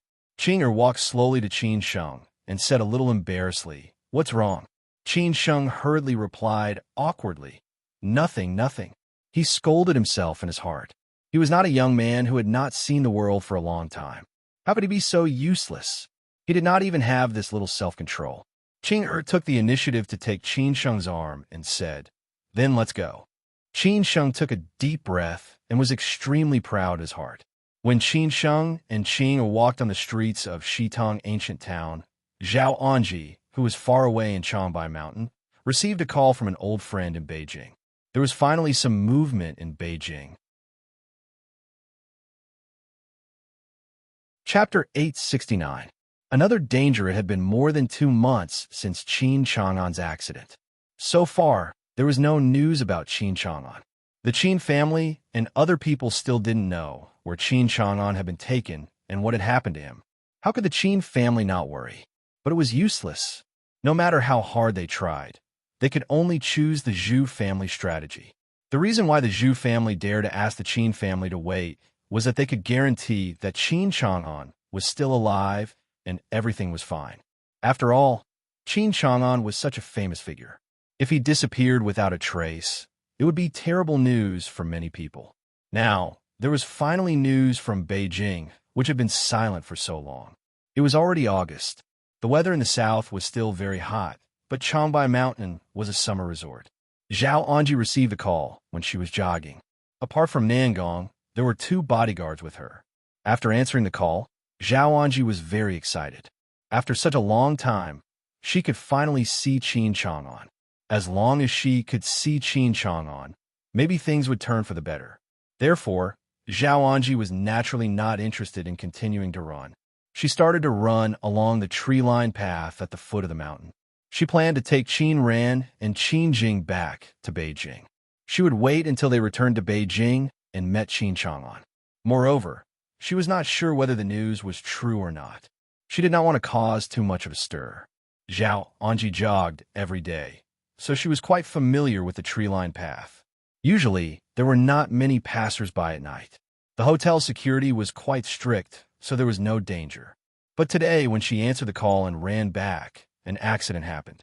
Not far ahead, under a tree, a man with an indistinct face stood there quietly. He was motionless like a ghost, directly blocking Zhao Anji's way. Anyone could feel the impending danger.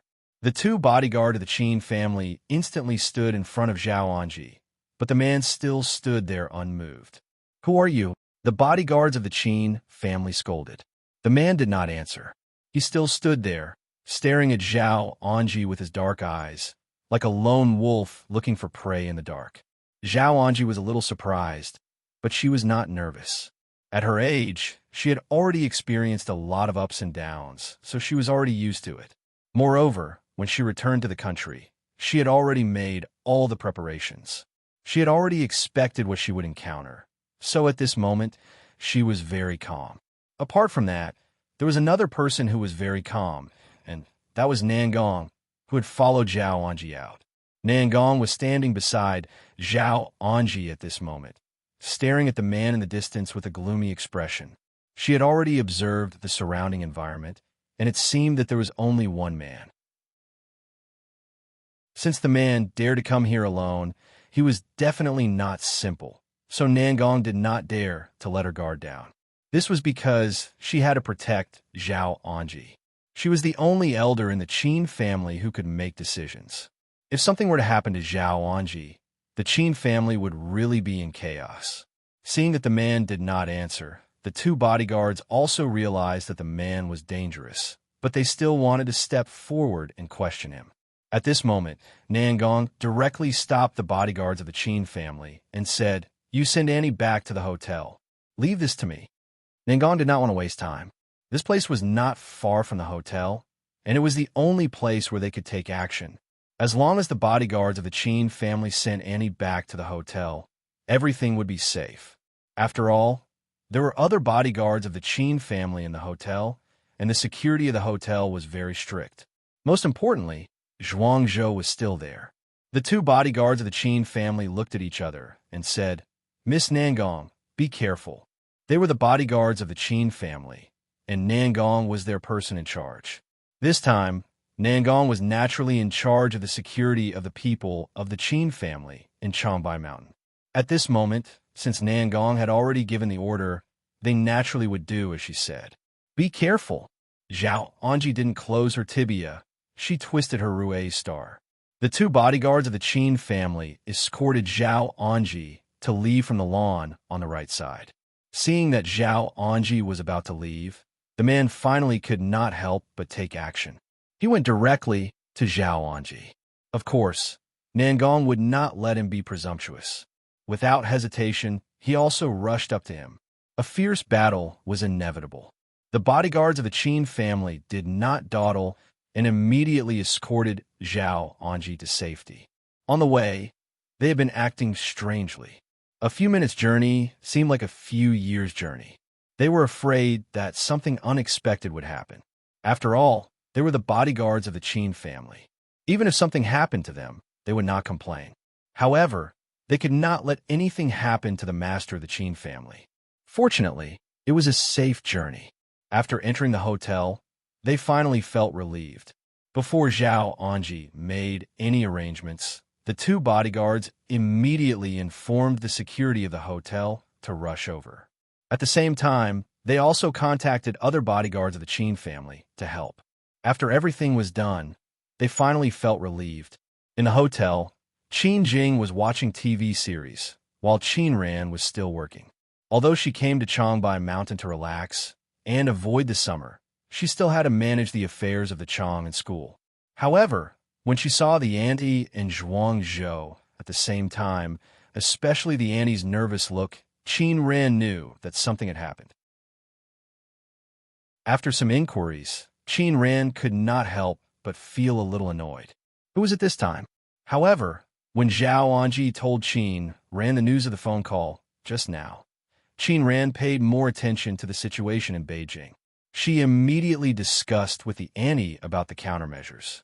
As for Nangong, Zhuangzhou would handle it. After hearing the auntie's suggestion, Qin Ran replied in a low voice, "Auntie, do you mean that we should go back to Beijing overnight?" Zhao Anji nodded silently and said, "No matter what the situation in Beijing is, let's go back first. We definitely can't stay in Changbai Mountain." Qin Ran asked casually, "Do we need to inform Qin Sheng and ask him to go back to Beijing?" Zhao Anji thought for a while and said, "Don't worry. Let's go back and figure out first.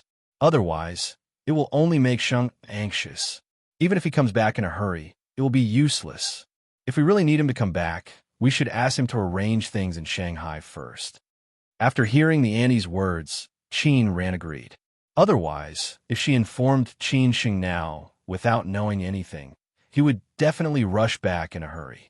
In this way, it would be easier for something to happen. "Auntie, someone attacked us tonight. I'm worried that something will happen to Qin Sheng." Qin Ran was more worried about this aspect. It was impossible for those people to act unilaterally.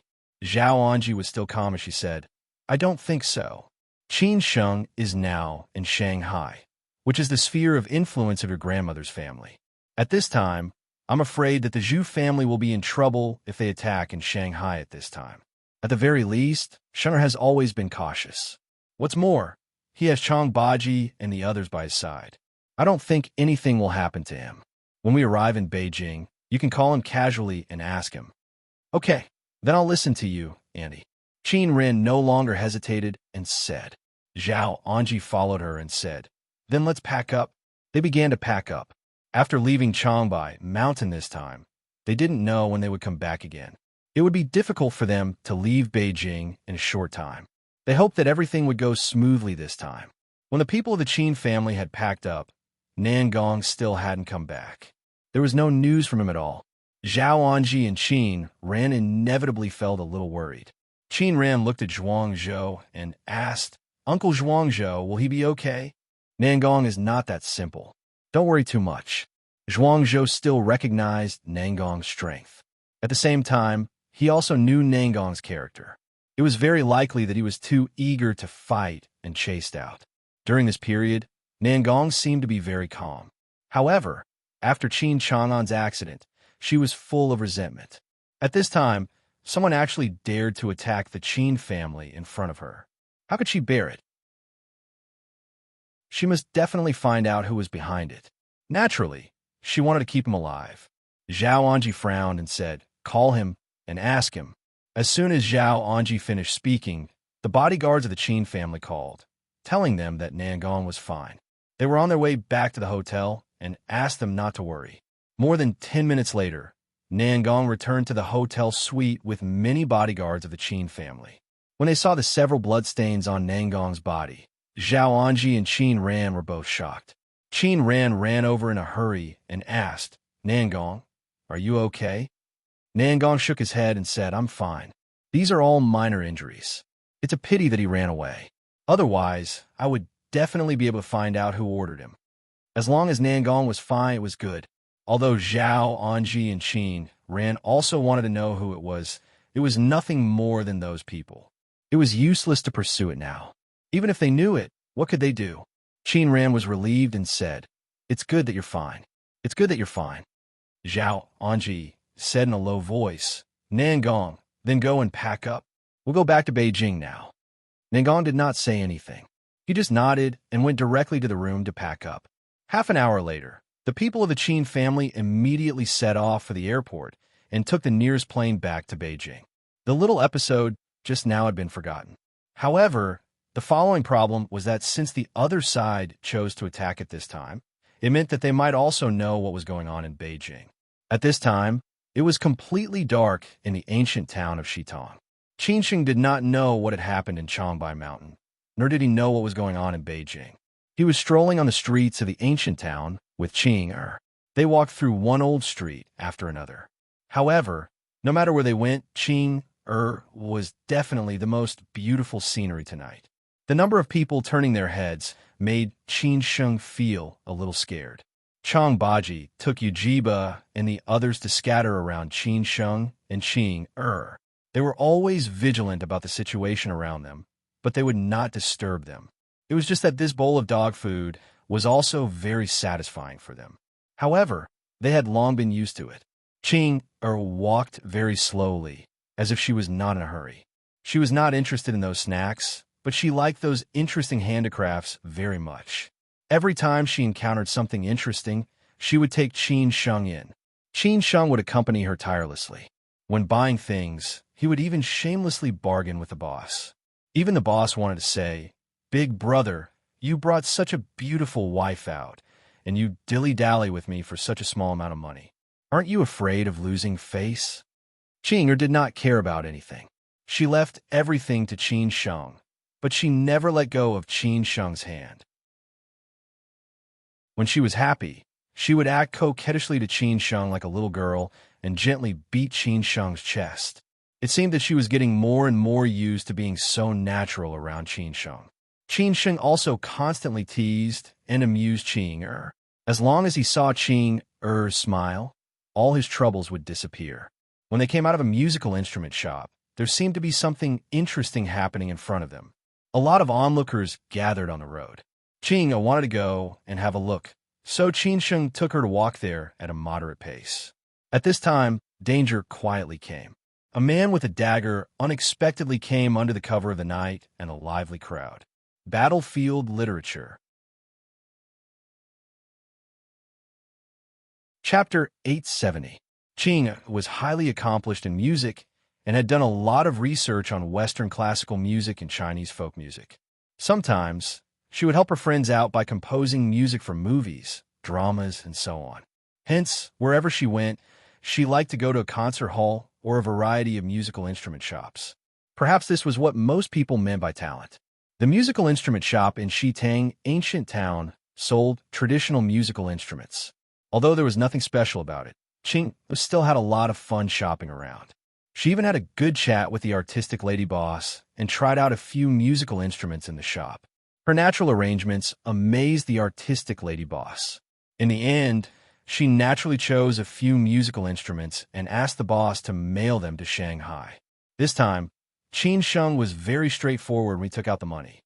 He did not bargain with the artistic lady boss out of boredom. Otherwise, he would definitely be despised. After coming out of the musical instrument shop, Qing was in a good mood.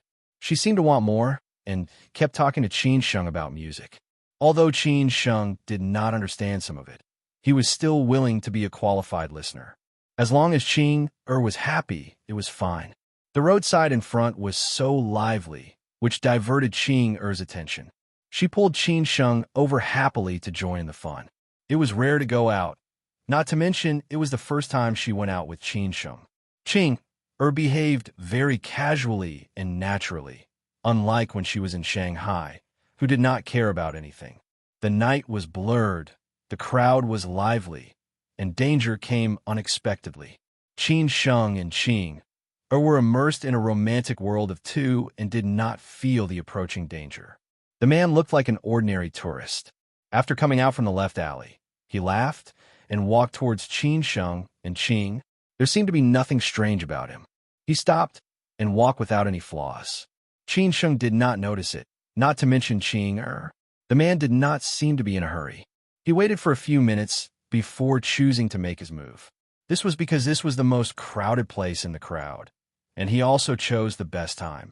When Qinsheng and Qing's attention was all on the lively scene in front, he finally sped up and silently pulled out the dagger hidden in his sleeve. With a vicious look in his eyes, he went straight for his target. However, his target was not Qin Sheng, but Qing.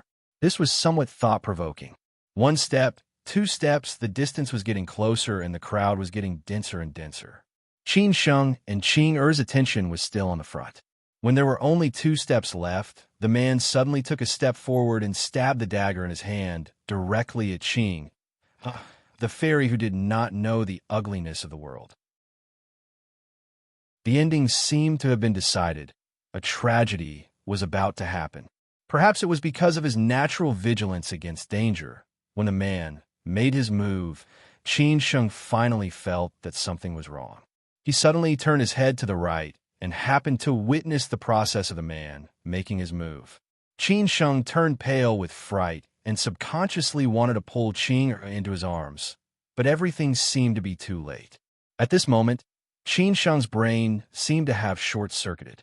If the tragedy really happened and Qing died like this, he really didn't know how to face Uncle Jiang. He would fall into endless regret and guilt. How would he face all this?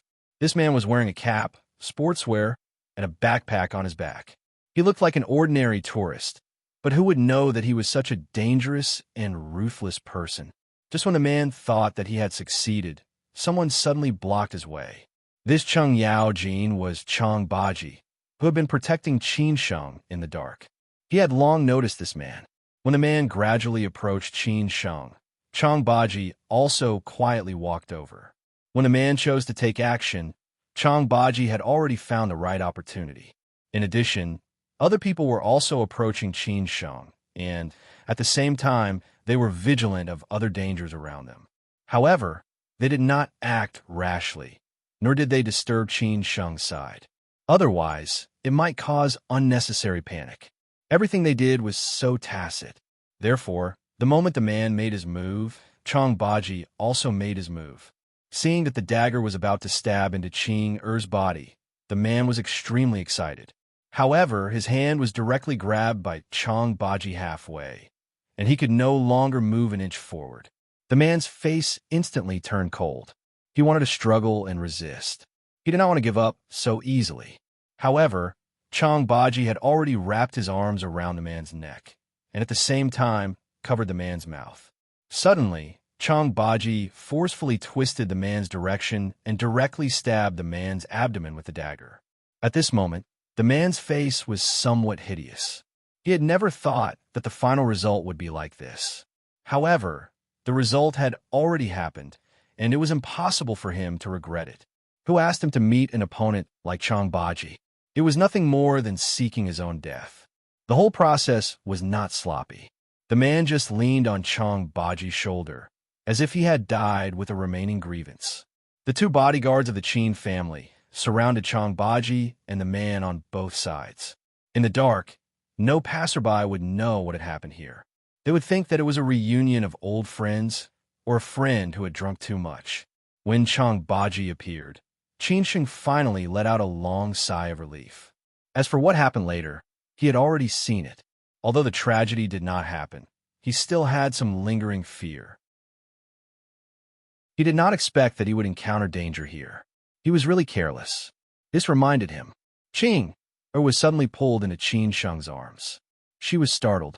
She did not know what Qin Sheng meant. She asked confusedly, "What's wrong?" Qin Sheng did not want Qing to see the dark side of this world. He looked at Qing affectionately. Before Qing came to her senses, he had already kissed her delicate and beautiful lips. At this moment, what else could Qing think of? The only thing left in her mind was that she had been taken advantage of by Qin Sheng.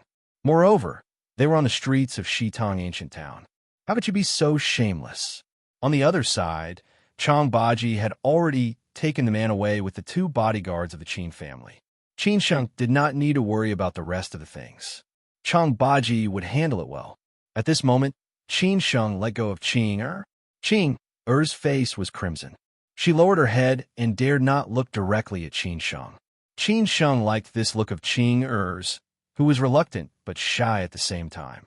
He could not help but hold her tightly in his arms. He smiled and said, "Let's go. Let's find a place to sit for a while." Qing did not have any opinions of her own. When she chose to go out with Qin Sheng, she had already given all the initiative to Qin Sheng. Even if Qin Sheng sold her out, she would still help Qin Sheng count the money. At this moment, she just held Qin Sheng's hand tightly and let Qin Sheng bring her anywhere. Since there was already danger, there might be other dangers as well.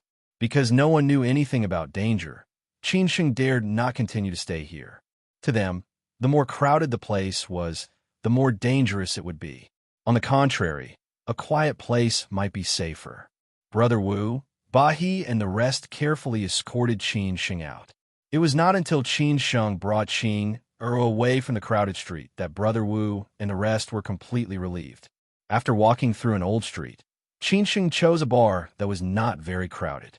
There were only a few people sitting at 2 or 3 tables. The resident singer was a boy who played the guitar.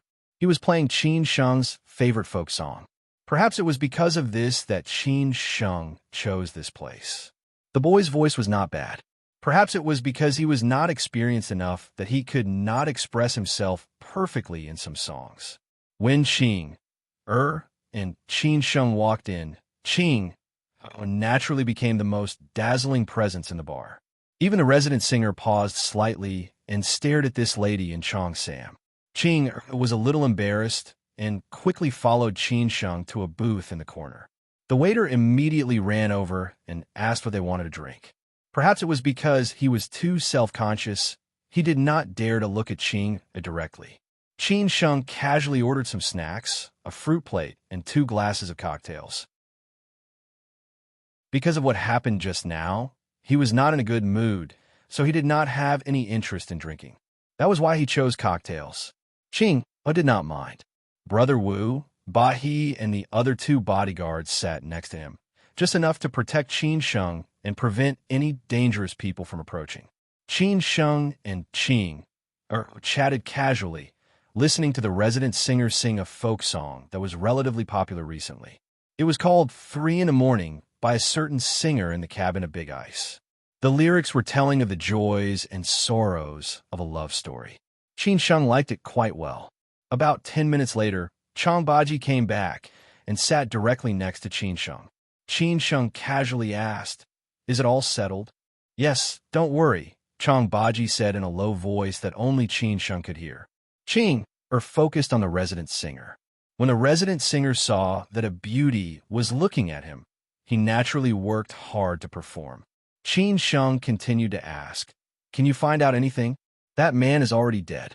"It might be a little difficult," Chang Baji frowned. Perhaps it was because it had been too peaceful recently. He did not expect to encounter such danger in Shitong ancient town. He did not know what this signal was.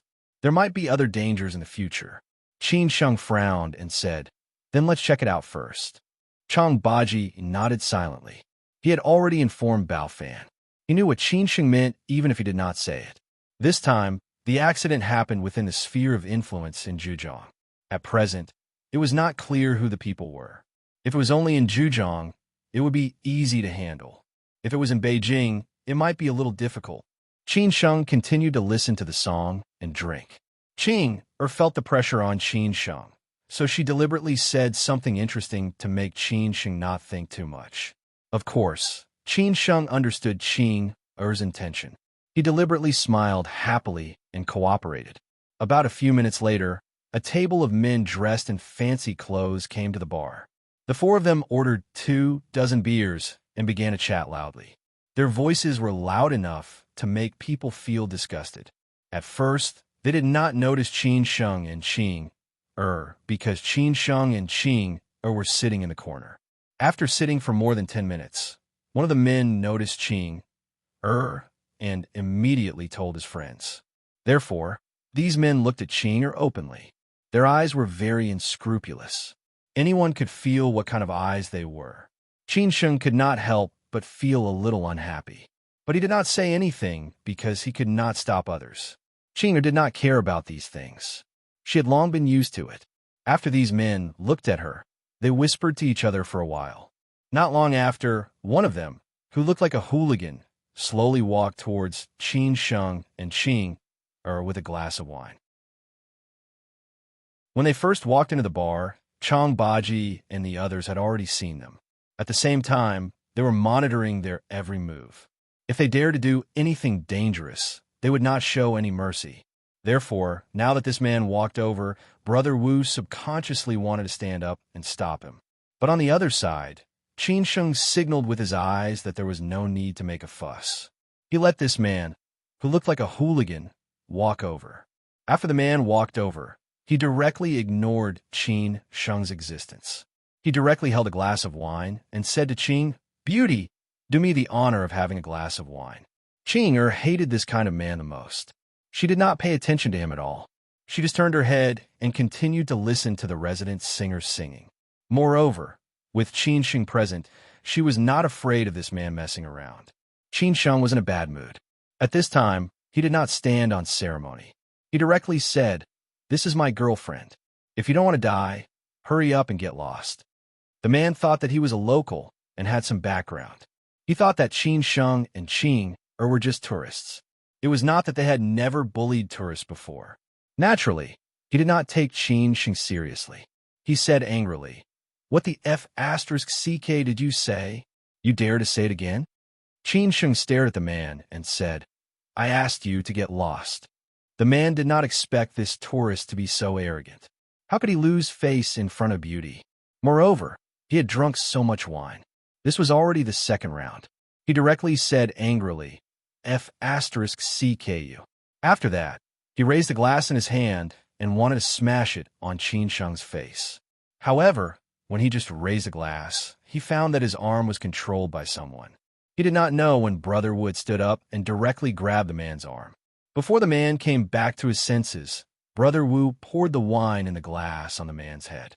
At the same time, he did not hesitate to slap him.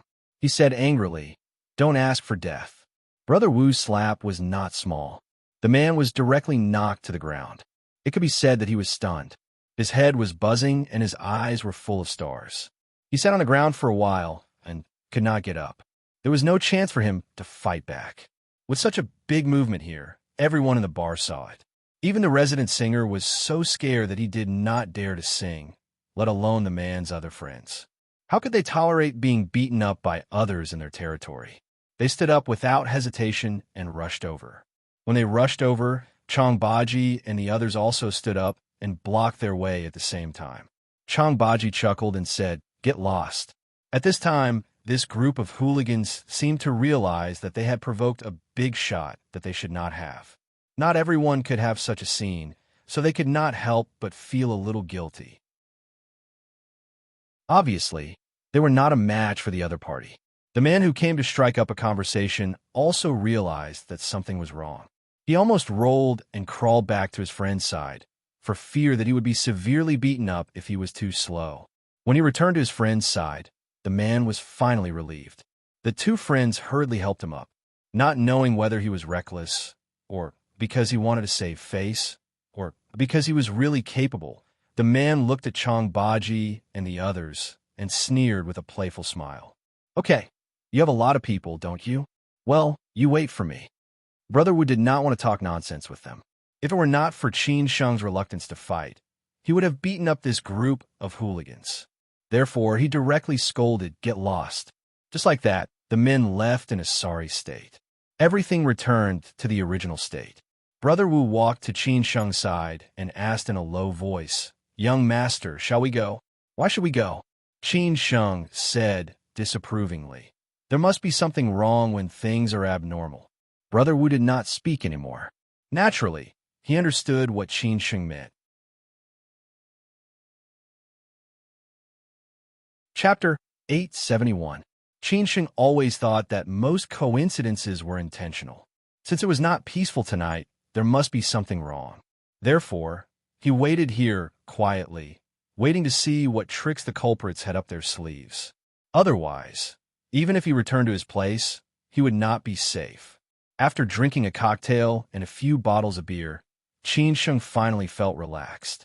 He looked at Qing and asked, "Qing do you want to hear me sing?" Qing eyes lit up when she heard this. She nodded and said yes. Not knowing why, Qing had an inexplicable trust in Qin Sheng. She did not ask if he could sing or what songs he could sing. Her subconscious reaction was to listen to Qin Sheng sing, because she had never heard Qin Sheng sing before. After the resident singer finished his song, Qin Sheng slowly walked up to him and whispered something. The resident singer was very surprised and handed the guitar to Qin Sheng. He gladly agreed to Qin Sheng's request. He also wanted to hear this man's singing level. He should be very good. Otherwise, how could he pursue such a beautiful woman? He could only look up to such a beautiful woman in this life. He was destined not to be with her in this life. It was already a great honor to meet her in this life. Qin Sheng had not sung for a long time. He even seldom went to places like KTV. In the past, he was an artistic youth. With a guitar and a smoky voice, he attracted many female classmates from high school and college. However, at that time, Qin Sheng only loved Su Qin, which made those senior and junior sisters regret it for the rest of their lives. When Qin Sheng was holding the guitar and preparing to sing, the bar owner plucked up his courage and walked over. For some reason, he said worriedly, "Brother, I advise you to leave as soon as possible. The person you just offended is not an ordinary person. He has a strong background here. If you don't leave soon, you'll be in trouble." Qin Sheng did not know whether the middle-aged boss was thinking about him or worried about the safety of his bar. It seemed that the middle-aged boss was not a local. He should be a foreigner who came here to do business. After all, most of the bar owners in this ancient city were foreigners. Life was not easy. No one wanted to make trouble or offend others. Even if the boss had this purpose, Qin Sheng could understand. He said half-jokingly, "Boss, are you afraid of being involved in a fire at the city gate? Don't worry, I'll bear all the losses tonight. Boss just needs to give me a number." Qin Sheng's generosity made the boss somewhat embarrassed. Although he had the same idea, he did not want these people in front of him to suffer. He had no choice but to say, "Although I'm also worried about the bar, I'm more worried about you. Those guys are not good people. Listen to me. Boss, I'm very good at singing folk songs. Why don't you listen to me and see if I can be a resident singer here?" Qin Sheng said with a smile. What did he mean? Obviously, he had completely rejected the boss. Of course, the boss understood what Qin Sheng meant. He let out a long sigh, turned around, and left. He had said what he needed to say. It was just that they were disobedient. At most, he would help them call the police. Qin Sheng picked up the resident singer's guitar and tried it. It seemed that it was not right, so he adjusted it again. The guitar looked very cheap and ordinary. Of course, it cannot be compared with those guitars that cost tens of thousands. But for a singer, these instruments were actually just auxiliary. What really moved people's hearts was often the singing. Qin Er's face was full of expectation. Yujbak and the others were also very curious. They had never seen Qin Sheng sing. They did not expect that this seemingly domineering, but actually calm and experienced young master could play the guitar and sing. However, Chang Baji had long been used to it. Qin Sheng originally had the advantage of drinking too much, but he had never used it to play it. After the tuning, Qin Sheng tried the microphone again. Everything was fine.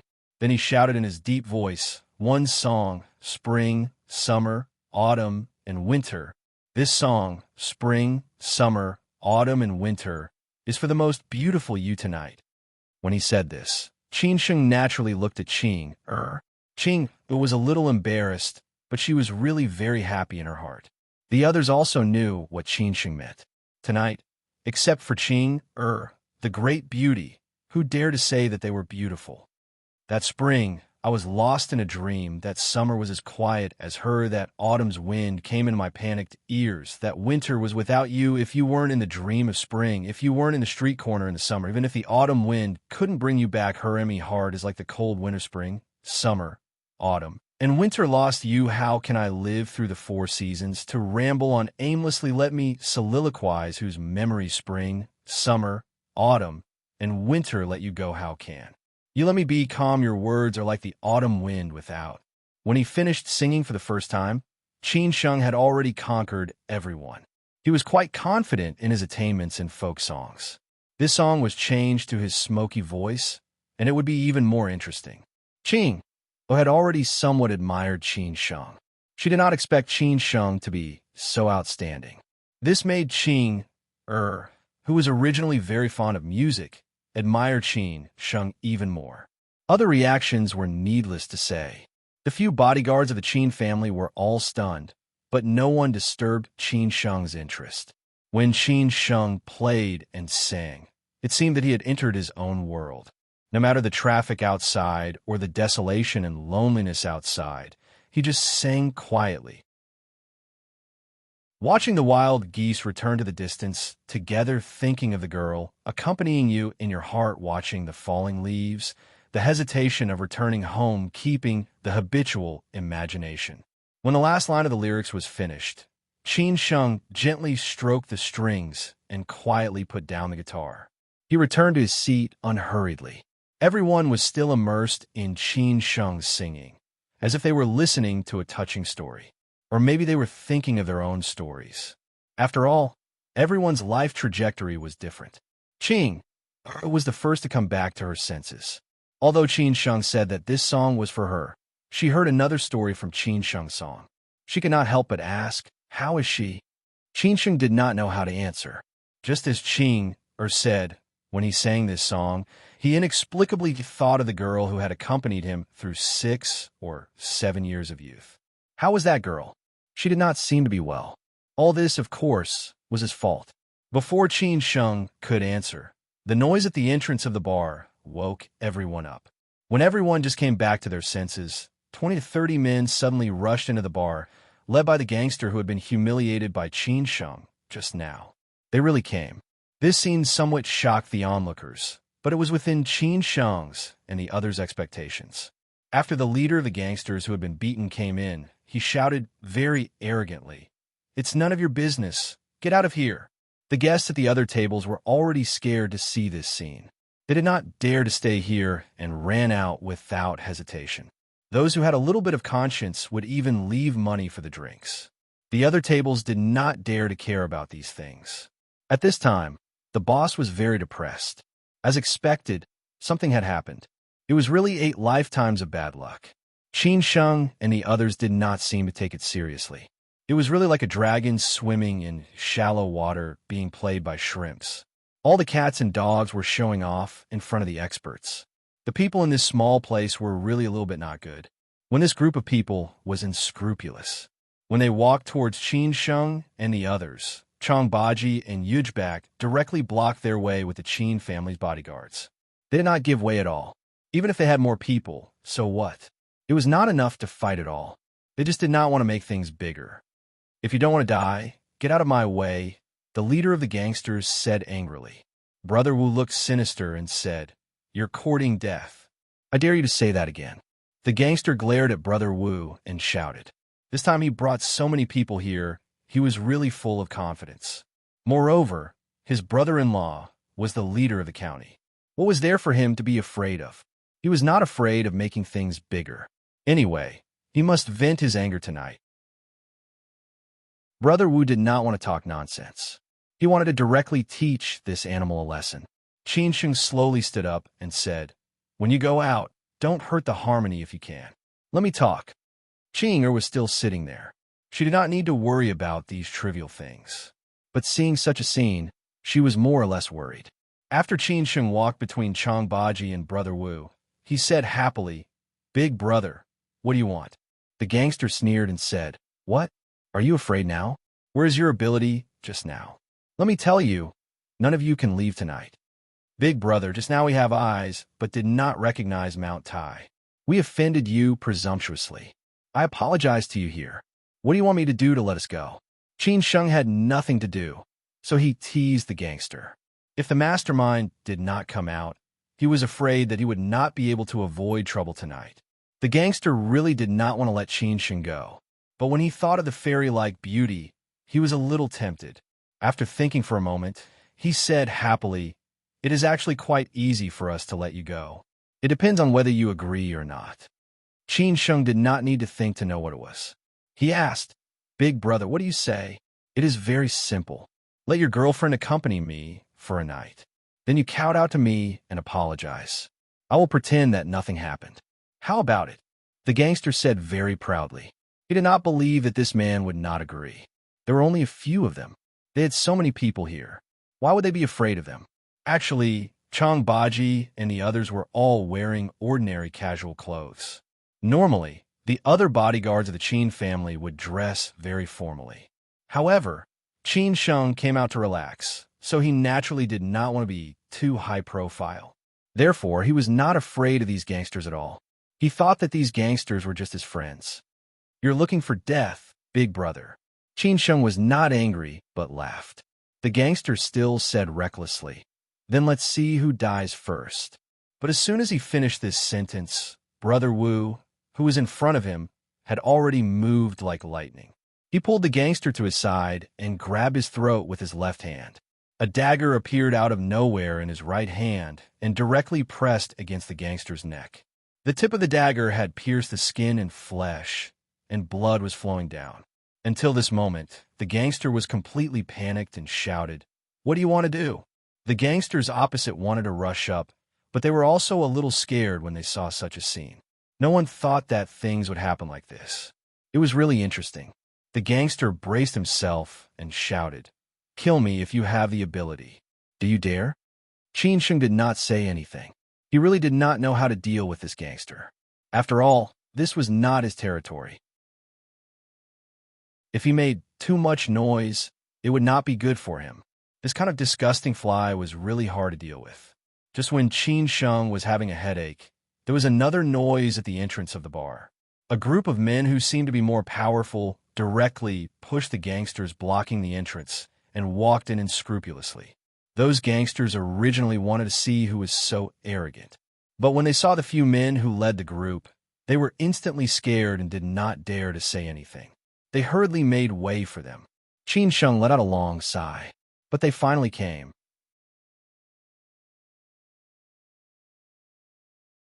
Chapter 872. The series of events were definitely not coincidental. Qin Sheng had enough patience to wait, and now it finally happened. Compared to this group of gangsters who looked like delinquents, this group of people who came later was not simple at all. Whether it was their clothes or their aura, they completely overwhelmed this group of gangsters. These gangsters seemed to have recognized one of the men. After hurriedly making way for him, they even respectfully called out, "Brotherly." However, this brotherly did not seem to have a high position in the group behind them. He followed them with a sullen face and did not even dare to breathe loudly. The two men walking in front of him were more prominent. It could be said that they could kill him in a minute, unless he did not want to live in Jiaxing anymore. At this time, the few men in front had already arrived in front of Qin Sheng and that hooligan. Their subordinates had also blocked all the other hooligans behind them. It was self-evident who was more powerful. At this time, Qin Sheng finally saw the true face of the group. When he saw the two men in front of him, Qin Sheng's expression changed slightly. So this was the case. It seemed that these two were old acquaintances. What was going on? These two old acquaintances were not strangers. They were Luo Changgong, who had helped Qin Sheng before, and Wu Yongchuan, who later became the key chess piece for Qin Sheng to defeat Third Master Wu. Since he could meet them here, Qin Sheng naturally attributed everything that happened tonight to them. However, it seemed that this was not the truth.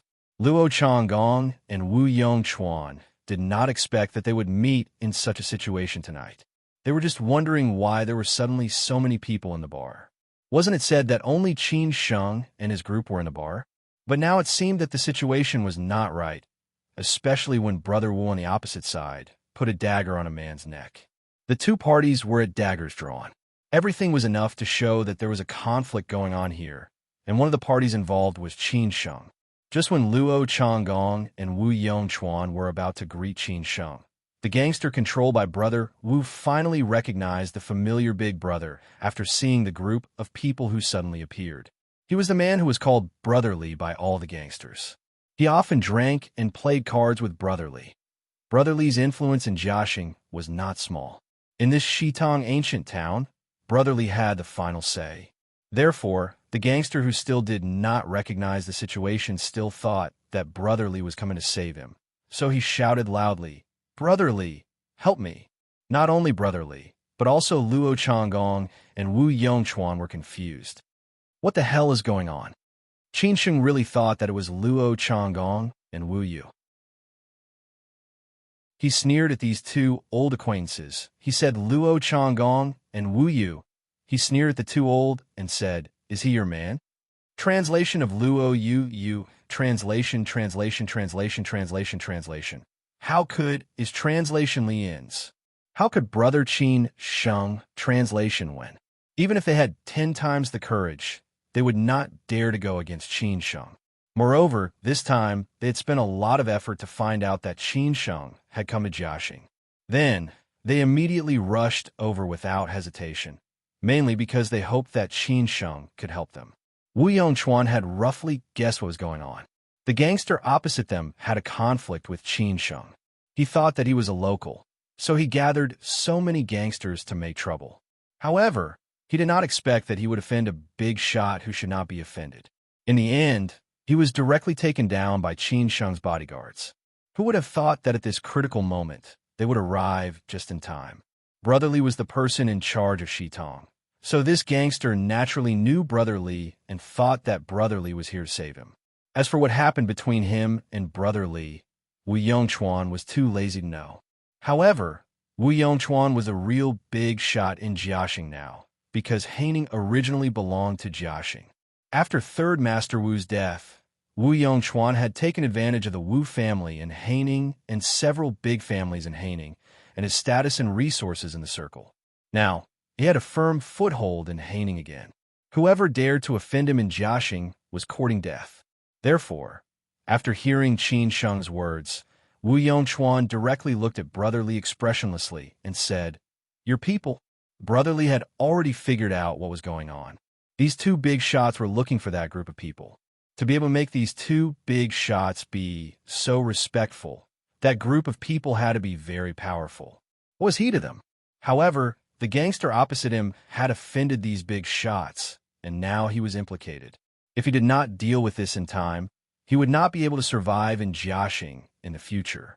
Who dared to go against Wu Yongchuan, who was from the Wu family in Haining? Therefore, Brotherly did not shirk his responsibility. He directly took 2 steps forward and shouted, "F***CKU, who the hell are you? How dare you be so arrogant here? I will kill you." Brother Wu seemed to have understood. He turned around and looked at Qin Sheng. Qin Sheng signaled him that he could let go of the gangster. Brother Wu let go of the gangster directly and then pushed him to Brotherly. He laughed and watched how they would perform. After the gangster was let go, Brotherly did not hesitate. He directly slapped the gangster's 2 teeth out. In an instant, the gangster's nose was bruised and his face was swollen. It was obvious that Brotherly had used a lot of strength. After that, he even kicked the gangster's chest. The gangster was kicked to the ground, groaning in pain. He could not get up no matter how hard he tried. After the smooth process was completed, Brotherly hurriedly stepped forward and apologized. "Big bosses, it's all my fault. I didn't discipline my subordinates well and spoiled your mood. Don't worry, I definitely won't let him go. I'll definitely make you satisfied." Qin Sheng did not say anything. He did not care whether they were acting or not. He was still expressionless. Obviously, he was very unhappy. Seeing that the situation was so awkward, Wu Yongchuan took action this time. He took 2 steps forward and slapped Brotherly's face. The gangsters behind were dumbfounded. Who was so powerful that he dared to hit Brotherly in Shitong? "Who do you think you are? Who are you to talk here?" Wu Yongchuan scolded him harshly. Brother Long was scolded and beaten, but he was not angry at all. He just hated that gangster so much. After leaving here, he would definitely teach this guy a lesson. Otherwise, he would not have gotten into such trouble. "Brother Wu, you are right. Who do I think I am? It's all my fault," Brotherly replied in fear. Wu Yongchuan did not want to waste time on this stupid thing. He directly ordered, "Take this piece of trash away. I don't need to teach you how to deal with this, right?" Brotherly wanted to leave here as soon as possible. He was afraid that something bad would happen again. When he heard Wu Yongchuan's order, he felt relieved. He immediately asked his men to take the gangster away. After that, he apologized to Qin Sheng and the others and left. Seeing that Brotherly had left, those gangsters did not dare to stay. They left in a hurry, afraid that they would be beaten up next. After Brotherly left with everyone, Wu Yongchuan and Luo Changgong felt a little relieved. They did not expect that they would be delayed by such a stupid thing. After they looked at each other, Luo Changgong asked all of them to leave the bar and just wait at the door. Wu Yongchuan looked at the boss of the bar, who was scared by the scene, and said in a low voice, "Boss, we have booked the whole bar tonight." The boss, who thought that something big would happen, nodded submissively. However, when he looked at Qin Sheng again, he was more respectful and curious. What was the background of this young man? Even Brother Li, who was well known in Shitong, was not a big deal. After everything was done, Luo Changgong finally had to face Qin Sheng. He looked at Qin Sheng and said politely, "Master Qin, I haven't seen you for a long time. Sorry to trouble you tonight." Wu Yongchuan also said in a hurry, I did not expect that this kind of thing would happen in Jiaxing. I am really ashamed to see you. I hope that I did not disturb you. I apologize here." Qin Sheng had already asked Chang Baji and others to leave. He looked at Luo Changgong and Wu Yongchuan and said happily, "You two, what are you doing?" Luo Changgong and Wu Yongchuan were a little embarrassed. They guessed that Qin Sheng might think that what happened tonight had something to do with them. It was not easy for them to explain. Luo Changgong could only say, "Master Qin, can we sit down and talk?" Qin Sheng did not refuse. He casually found a seat and asked the boss to serve several bottles of beer and a fruit plate. After that, he quietly waited for Luo Changgong and Wu Yongchuan to speak. Luo Changgong asked directly, "Master Qin, do you think that what happened tonight was done by us deliberately?" Qin Sheng asked back, "Is it not?" "Master Qin, do you think that it is necessary for us to do this?" Wu Yongchuan frowned and said, if Qin Sheng really thought that it was them, it would not be easy for them to deal with this matter. Qin Sheng frowned and said, "I really don't know whether you are pretending or you really don't know about this matter. Before this group of gangsters made trouble, I almost died on the street of Shitong Ancient Town. Jiaxing is Boss Wu's territory. You showed up so coincidentally. Who should I suspect?" "What? Master Qin, how could such a thing happen?" Wu Yongchuan was a little shocked. It did not occur to him that such a thing would happen tonight. No wonder Qin Sheng was so angry. Luo Changgong was also a little surprised. It did not occur to him that such a thing would happen. Qin Sheng continued, "Then I want to know how you know my whereabouts. Is it such a coincidence?" Wu Yongchuan hurriedly explained, "Master Qin, I, Wu Yongchuan, swear that I have absolutely nothing to do with what happened to you. As for how he knew that you were in Shitong, it was I who begged Boss Bao. Boss Bao said that he could not help me. He could only ask me to come to you face to face. That was why I went to Shitong.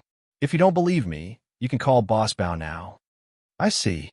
Qin Sheng believed Wu Yongchuan's explanation a lot. It did not occur to him that it was Bao Fan who told him. Then why did Bao Fan tell Wu Yongchuan? This was somewhat thought-provoking. However, Qin Sheng still said stubbornly, "Then what about what happened tonight?" Luo Changgong and Wu Yongchuan promised immediately, "Master Qin, since the two things happened in Shitong before we showed up, we will definitely investigate it to the end. We will not take the blame for others. Don't worry, I will send someone to investigate it. If there is any news, I will inform you immediately."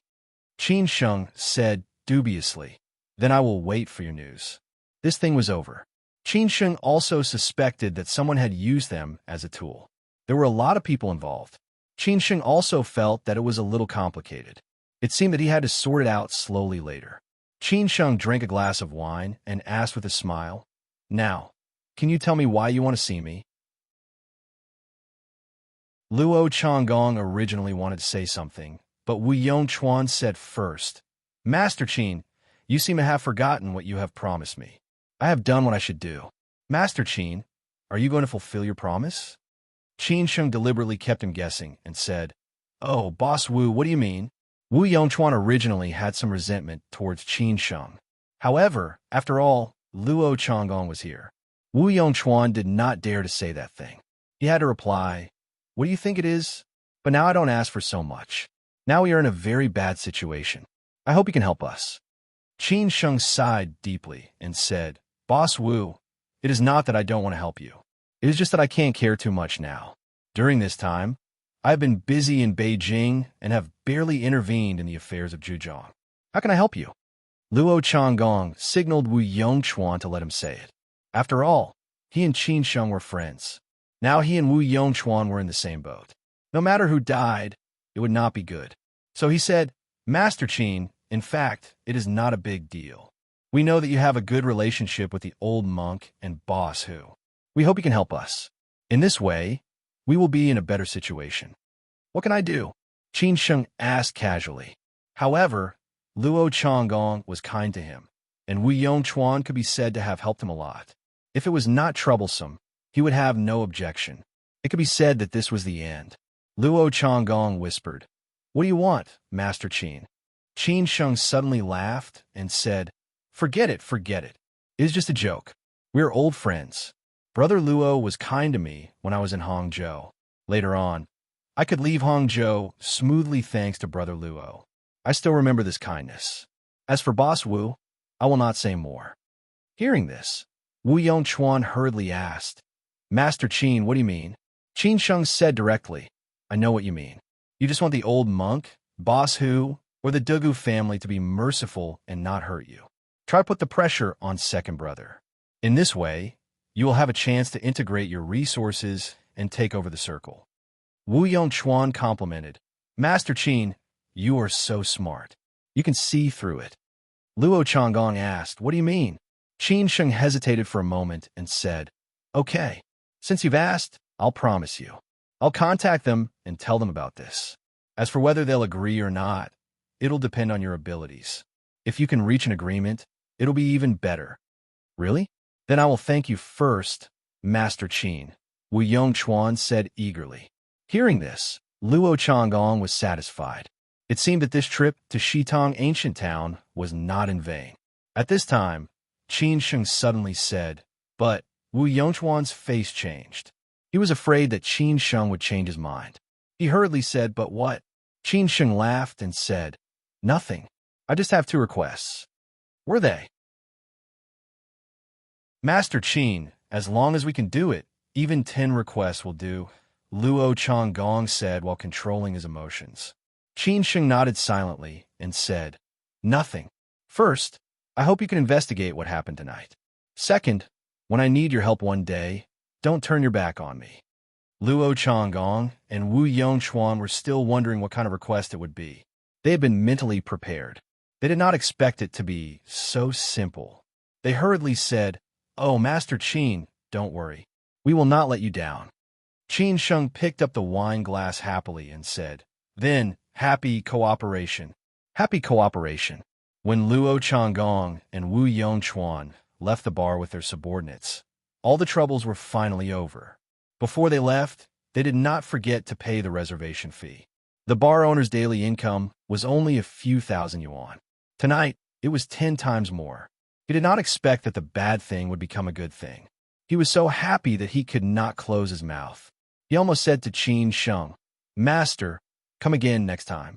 As for Qin Sheng, he was really tired to deal with these trivial matters. He did not stay for too long and directly left with Qing Er. Chapter 873. Originally, Qin Sheng brought Qing Er out to relax, but he did not expect to encounter so many troubles in Shitong Ancient Town. It was really disappointing. He had long been used to such a life. If there was no trouble, trouble would come to him. However, Qing Er rarely experienced such things. Even when Jiang Xianbang was in trouble, Qin Sheng and Jiang Xianbang protected her very well. When they returned to the courtyard, in order to avoid any more danger, Chang Baji, Brother Wu, and the others strengthened the security. Tonight, they were on guard in the middle of the night, in case someone took advantage of the situation and attacked them. This was very possible. It was better to be safe than sorry. Qin Sheng and Qing had already returned to their room. With their current relationship, they only needed to break through the last boundary. Naturally, they lived in the same room. Qing seemed to feel that this should be the way it should be. She was not as shy as the previous 2 times. Even when she was alone with Qin Sheng, it was more natural. This was a big suite. After Qin Sheng entered the door, he sat on the sofa and pondered. Qing poured a glass of water for Qin Sheng. She did not want to disturb Qin Sheng. When she was about to turn around and leave, she was unexpectedly pulled into Qin Sheng's arms. Qing screamed and seemed to be shocked. When she came back to her senses, she was a little embarrassed because this position was a little ambiguous. She had never sat on Qin Sheng's lap like this. Qin Sheng was a little embarrassed and said, "It's all my fault. I'll let those trivial things spoil the fun tonight. I'll accompany you to have a good walk tomorrow." "No, don't think too much. I'm very happy." Qing pursed her lips and chuckled. She was really fine. On the contrary, she was more worried about Qin Sheng. She could see that Qin Sheng was under a lot of pressure now. He was not as relaxed as when they first met. There was always a smile on his face. Now, Qin Sheng's smile had long disappeared, and most of it was a bitter smile. Qing definitely did not know that on the street of Shitong ancient town, she had walked around the gate of hell. If it were not for Chong Baji's timely action, Qing might be lying in the hospital now. This was life. A little mistake could lead to a great difference. Qin Sheng did not say much and replied, "That's good. I'm a little tired. I'll go wash up." Qing was not used to this position, so she got up and left awkwardly. Qin Sheng liked Qing's shy look, which gave him the feeling of training a beauty. Thinking about the journey he had been with Qing at the beginning, Qing was so disgusted with him, thinking that he was a playboy. Later on, when she was helpless, she trusted him. Later on, she completely walked into her heart. Now, Qing was his woman. It was not easy to go all the way. Sitting on the sofa, Qin Sheng's mind wandered for a while. When he came to himself, he made a few more phone calls. He did not want to delay his promise to Luo Changgong and Wu Yongchuan. After all, it was just a piece of cake. As for the result, it depended on them to talk about it. Anyway, it was just a matter of making a few phone calls. However, since he had not contacted them for such a long time, Qin Sheng was not sure that those people really recognized him. Fortunately, after making a few phone calls, those people were still quite respectful to him. Needless to say, the old monk still hoped that Qin Sheng could protect his precious grandson in the future. After all, he did not have much time left. During this period, Qin Sheng had no time to care about some things that they had done in the past. The Duga family was also okay. They were all profitable to Qin Sheng. Moreover, they had been busy recently, so they did not seem to be very interested in the time-sharing cake feast. In the end, it was Basu's turn. Although the Wei clan was still involved, Basu only said that he would negotiate with them. As for the outcome, it would depend on the other party's sincerity. Qin Sheng could not be bothered to get involved. He would let them do whatever they wanted. When Qin Sheng finished making the phone calls, Qing happened to push open the door of the bathroom. She, who had just taken a bath and was only wearing a bathrobe, looked like a lotus flower coming out of the water. Qin Sheng was directly stunned when he saw her. Inexplicably, there was a bath fire in his heart. He could not help but want to conquer Qing. Apparently, Qing felt Qin Sheng's unscrupulous look. However, she had long been prepared. Therefore, she did not avoid Qin Sheng's look. She just walked to the bedside shyly. Qin Sheng was afraid that he could not control himself anymore, so he walked into the bathroom in a hurry. He wanted to take a bath first to calm himself down. Otherwise, he would really scare Qing. After Qin Sheng walked in the bathroom, Qing let out a long sigh of relief. However, she secretly covered her mouth and giggled. It turned out that Qin Sheng could also be so embarrassed. However, she was a little happy in her heart. Which woman did not want the man she liked to like her? If a woman was not attracted to a man at all, she would be such a failure. Qing already knew what would happen tonight. For the first 2 times, she was a little worried. However, after getting used to Qin Sheng, she did not need to worry about anything anymore, because her heart had already belonged to Qin Sheng, let alone her body. Therefore, after Qing made up her mind, she directly took off the bathrobe and got into the quilt, waiting for Qin Sheng quietly. 10 minutes later, Qin Sheng finally came out of the bathroom. He only wrapped himself in a bath towel. He slowly walked to the bedside and sat on the bedside carefully. He found that Qing had already fallen asleep. Qin Sheng really did not know whether he should laugh or cry. He did not know whether Qing was really asleep or pretending to be asleep. Moreover, he had experienced so many things today. Even he was a little tired, let alone Qing. Qin Sheng took off the bath towel and got into the quilt. He called softly in Qing Er's ear, Qing, Qing, Er did not say anything, but her eyelashes were slightly trembling. Qin Sheng felt a little funny. This girl must be pretending to be asleep. Qin Sheng's guess was right. How could Qing Er fall asleep at this time? When she heard the bathroom door open, she hurriedly pretended to be asleep. Although she had long been mentally prepared, when this moment really came, she still felt a little uneasy. After all, she was a woman who had not experienced the affairs of the world. Therefore, when Qin Sheng walked over step by step and finally whispered in her ear, Qing Er's heart was already thumping nonstop. She could no longer pretend to be asleep. At this time, Qin Sheng deliberately said, "Alas, you are asleep. Then I will sleep too." In fact, he was just saying it. He did not really turn over and fall asleep. Hearing this, Qing no longer wanted to pretend to be asleep.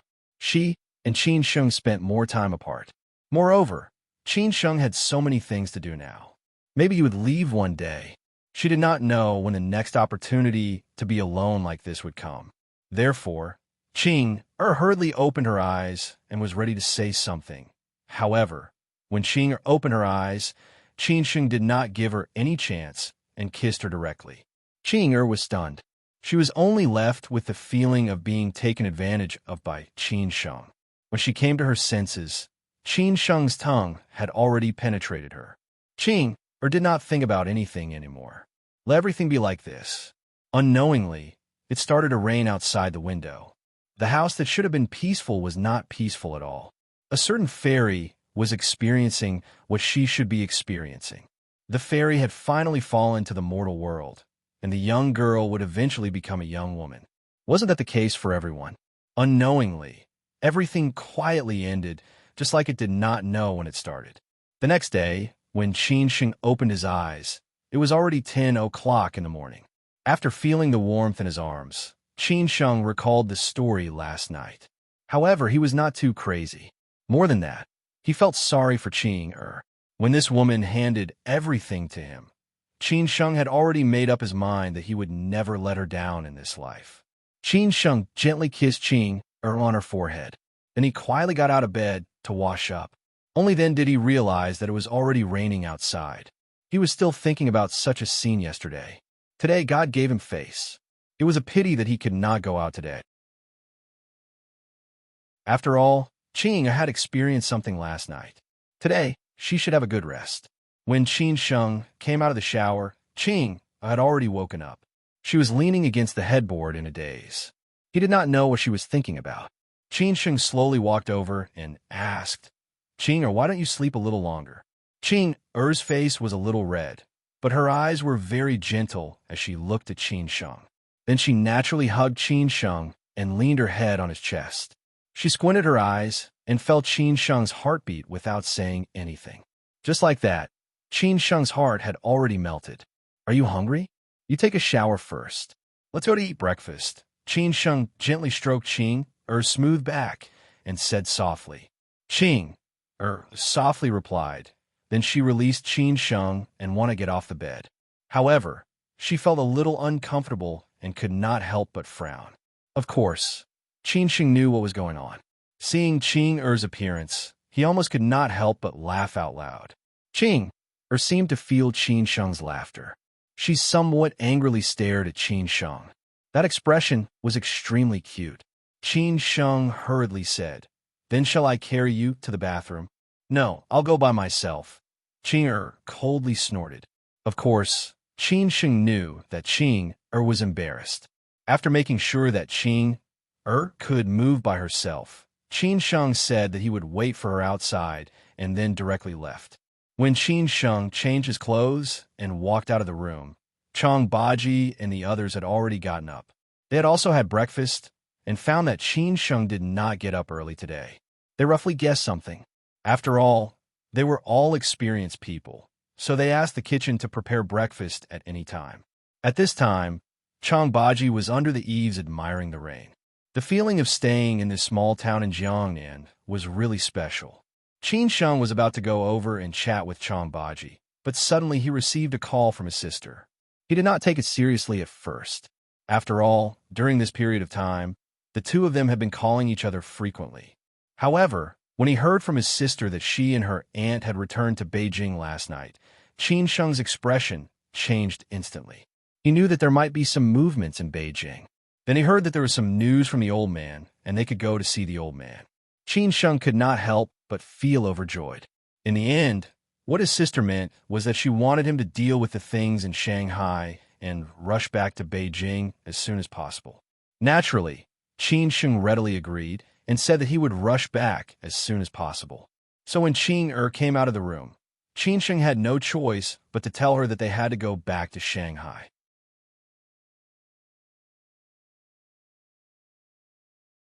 Chapter 874. It had been a long time since the Qin family's case, so Qin Sheng guessed that there would be news at the end of September or at the end of the year. He had lowered his expectation. After all, many things could be delayed for 1 or 2 years. He did not expect that before the first 10 days of August, there would be news from Beijing, which was totally unexpected. As a result, his trip to Shitong, which was supposed to stay for a few more days with Qing came to an abrupt end. Qin Sheng felt somewhat embarrassed. Moreover, Qing had become his woman last night. He was afraid that she would be unhappy if he came and went in such a hurry, so he comforted her on the way back. Qing naturally knew that Qin Sheng cared about her. She did not feel wronged or dissatisfied. She also knew that if it was not a very important matter, Qin Sheng would not be in such a hurry to go back to Shanghai. She was not a stingy woman. On the contrary, she would be very generous in these things. She could understand Qin Sheng's helplessness, so she comforted him on the way back. Qing fell asleep in Qin Sheng's arms after she stopped worrying about these trivial matters. After all, she had sacrificed too much last night and had not had a good rest. Moreover, the weather was gloomy and rainy, which made people sleepy. Qin Sheng had informed Chang Baji to make arrangements for trivial matters and asked Lin Su to pack up her luggage. He also informed Bao Fan. Qin Sheng still had some things to handle. The last thing he did was to say goodbye to his grandmother again. Qin Sheng did not know what reason he had to make up, but his small aunt said that she would also go there to say something to him. It was already afternoon when they arrived in Shanghai. Qin Sheng sent Qing back to Middle Huaihai Road. Jiang Xianbang heard that they came back early and knew that something might have happened. He had been waiting in the old foreign-style house for a long time. Qin Sheng held Qing's hand and walked into the foreign-style house. Jiang Xianbang saw Qing walking unnaturally and guessed what might have happened. He looked at them with a smile without saying anything. Qing seemed a little embarrassed. After saying goodbye, she went back to her room to rest. Jiang Xianbang did not ask anything, but said directly, Qin Sheng, Qing is really in my hands from now on. Don't let me down. Qin Sheng was smart enough to understand what Uncle Jiang meant. He replied, Uncle Jiang, don't worry. Qing is my woman. I'll take good care of her. Jiang Xianbang nodded silently. Even before he knew Qin Sheng's identity, he admired Qin Sheng very much. At that time, he even wanted to matchmake Qing and Qin Sheng. So what if Qin Sheng was poor? After all, Jiang Xianbang's family was extremely wealthy. Moreover, he didn't even have a child. Wouldn't this money be left for Qing and Qin Sheng in the end? Therefore, Jiang Xianbang didn't care about these things.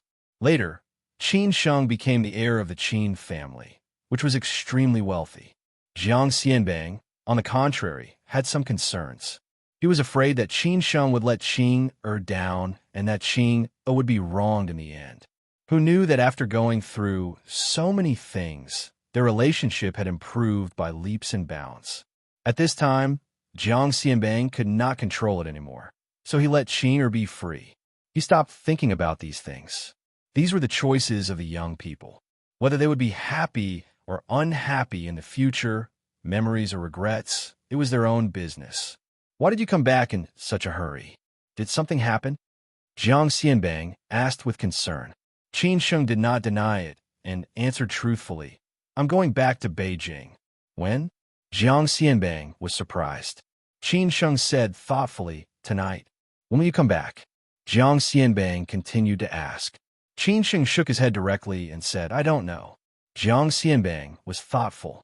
It seemed that it must be the matter of the Qin family. He did not ask anything more.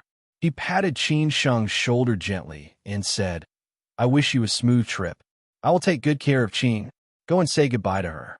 I won't waste your time. Qin Sheng and Jiang Xianbang did not need to talk too much nonsense. They knew a lot of things in their hearts. Could everything really go smoothly? Qin Sheng let out a long sigh and nodded. Then he went upstairs to find Qing. In the bedroom, Qing was sitting on the balcony in a daze. The misty rain in the old city of Shanghai was like a rich lady living in a boudoir, always full of endless sorrow and hidden bitterness.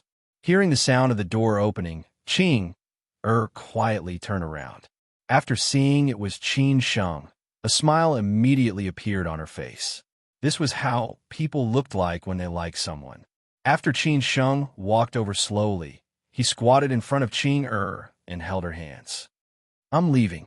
Qing nodded slightly and said, I know. I don't know when I will come back to Beijing this time. It may be a week or half a month or a year or half a year. So you have to take care of yourself when I am not here, Qin Sheng said softly. Qing pursed her lips and smiled slightly. Don't worry about me. I will take care of myself. You also have to take care of yourself. However, if things go well in Beijing and you're not busy, you can also come to Beijing to find me. If you miss me, call me or send me a message. You are my woman. Don't worry too much. Qin Sheng continued to say. He knew that Qing was different from other women. Qing murmured, okay. After Qin Sheng got up, they hugged and kissed goodbye. Qin Sheng did not come out to see him off. It seemed that parting on such a gloomy rainy day would only make people more sad. However, after hearing the sound of the car engine outside, she could not help running to the balcony and watching Qin Sheng leave. Green bamboo hat, green straw raincoat, no return in the slanting wind and drizzle. The distance between Middle Huaihai Road and Sinan Road was very close. Soon, Qin Sheng arrived at the door of his grandmother's house. Qin Sheng asked Chong Baji and others to wait outside. He walked into the old foreign-style house alone. His small aunt's car was parked in the yard. Obviously, his small aunt had arrived. Qin Sheng walked into the living room. His small aunt was chatting with the old lady. The old lady was very happy to see Qin Sheng. She had not seen her grandson for several days and seemed to miss him. Qin Sheng sat there and chatted with the old lady. After half an hour, Qin Sheng told her the purpose of this trip. Grandma, I have something to tell you. I will go back to Beijing tonight. During this period, I may be busy in Beijing. I will come back to see you after I finish my work, Qin Sheng said uneasily. Hearing this, the smile on the old lady's face gradually disappeared. She said unhappily, Ran, that girl hasn't come to see me for a long time. Now you have to go back. You can all go. Just leave me here. At this moment, the old lady was like a child, which made people laugh. No wonder people always said that old children were old children. Zhu Qingwen said, Mom, Sheng is busy with his career. Didn't you say before that a man can't come to this world for nothing? He has to make some achievements. Qin Sheng's eyes lit up. Qin Sheng also said in a hurry, Grandma, I will be away for a while. If you miss me, I can come back to see you at any time. Anyway, it is very convenient to travel by plane and high-speed train.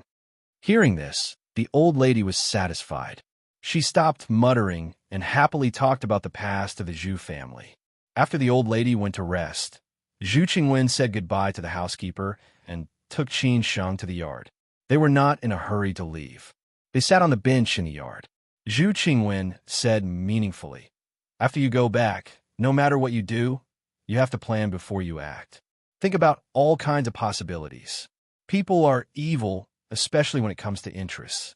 Qin Sheng said in a low voice, Small Anne, I know. As long as I can see the old man, I think a lot of things will change, First Uncle said. Although he would not come back, he could give him advice at any time. Zhu Qingwen hesitated for a while and said, If you have time, talk to your uncle. Your uncle may not help you because of his identity, but he may have better suggestions, right? Zhu Qingwen said to Qin Sheng. It was impossible for Zhu Weiguo to take the initiative. Qin Sheng was not willing to go to Zhu Weiguo because of what had happened before. But after all, Zhu Weiguo was his uncle. He could not keep running away from him. Moreover, Zhu Weiguo cared about his nephew and niece. Hearing this, Qin Sheng gritted his teeth and said, I will. Then let's go. It's getting late. Zhu Qingwen wanted to say a lot of things, but she swallowed them in the end. She did not know what the final result would be. Who dared to guess it? Qin Sheng left just like that. When he returned to his home in Lujiazui, Lin Su had already packed her luggage and was waiting for him. There was not much communication about the Qin family. Lin Su just silently sent Qin Sheng to the airport. She might not be of much help to Qin Sheng, but she would not drag him down either. She believed that Qin Sheng could handle everything well. Even if the result was really not satisfactory, she would always be by Qin Sheng's side, as long as he needed her. At the airport, Qin Sheng met Bao Fan. They stood by the roadside and smoked. As for Bao Fan, Qin Sheng could only say that he would be in charge of Shanghai. Bao Fan told Qin Sheng not to worry. As long as he was in Shanghai, the Qin family would still be the Qin families. In the end, Qin Sheng reminded him to help keep an eye on the Shenzhen side. He might not have so much energy, but Bao Fan was familiar with that person. If there was really any trouble, Bao Fan might know it earlier than Qin Sheng. In front of the security check, Lin Su was reluctant to let him go. As the saying went, as long as there was a parting, it would be sad. Moreover, Qin Sheng was leaving with pressure and responsibility. When she saw Qin Sheng again, would he look more tired? Lin Su did not want to think about this. She knew what Qin Sheng had experienced. Not everyone could bear it. However, what could she do? As Qin Sheng said, he had to bear it. If he did not bear it, could he let his sister bear it? In the end, Lin Su just hugged Qin Sheng silently and was unwilling to let go. Qin Sheng did not know what to say to comfort Qin Sheng. He could only let Lin Su hug him like this. After a long time, Lin Su finally let go of Qin Sheng. She said very firmly, let's go. Qin Sheng's eyes were firm as he said, okay, I'm leaving. Lin Su watched Qin Sheng leave.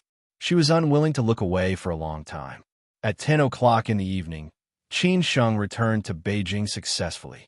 He did not go back to the villa in Xishan. Instead, he directly went back to the Sihiyuan of the Qin family. This seemed to be a message to the outside world. Qin Ran had been waiting for Qin Sheng in the Sihiyuan for a long time. After Qin Sheng came back and saw Qin Ran did not say too many polite words. She only told Qin Sheng that he would go to see the old man tomorrow morning.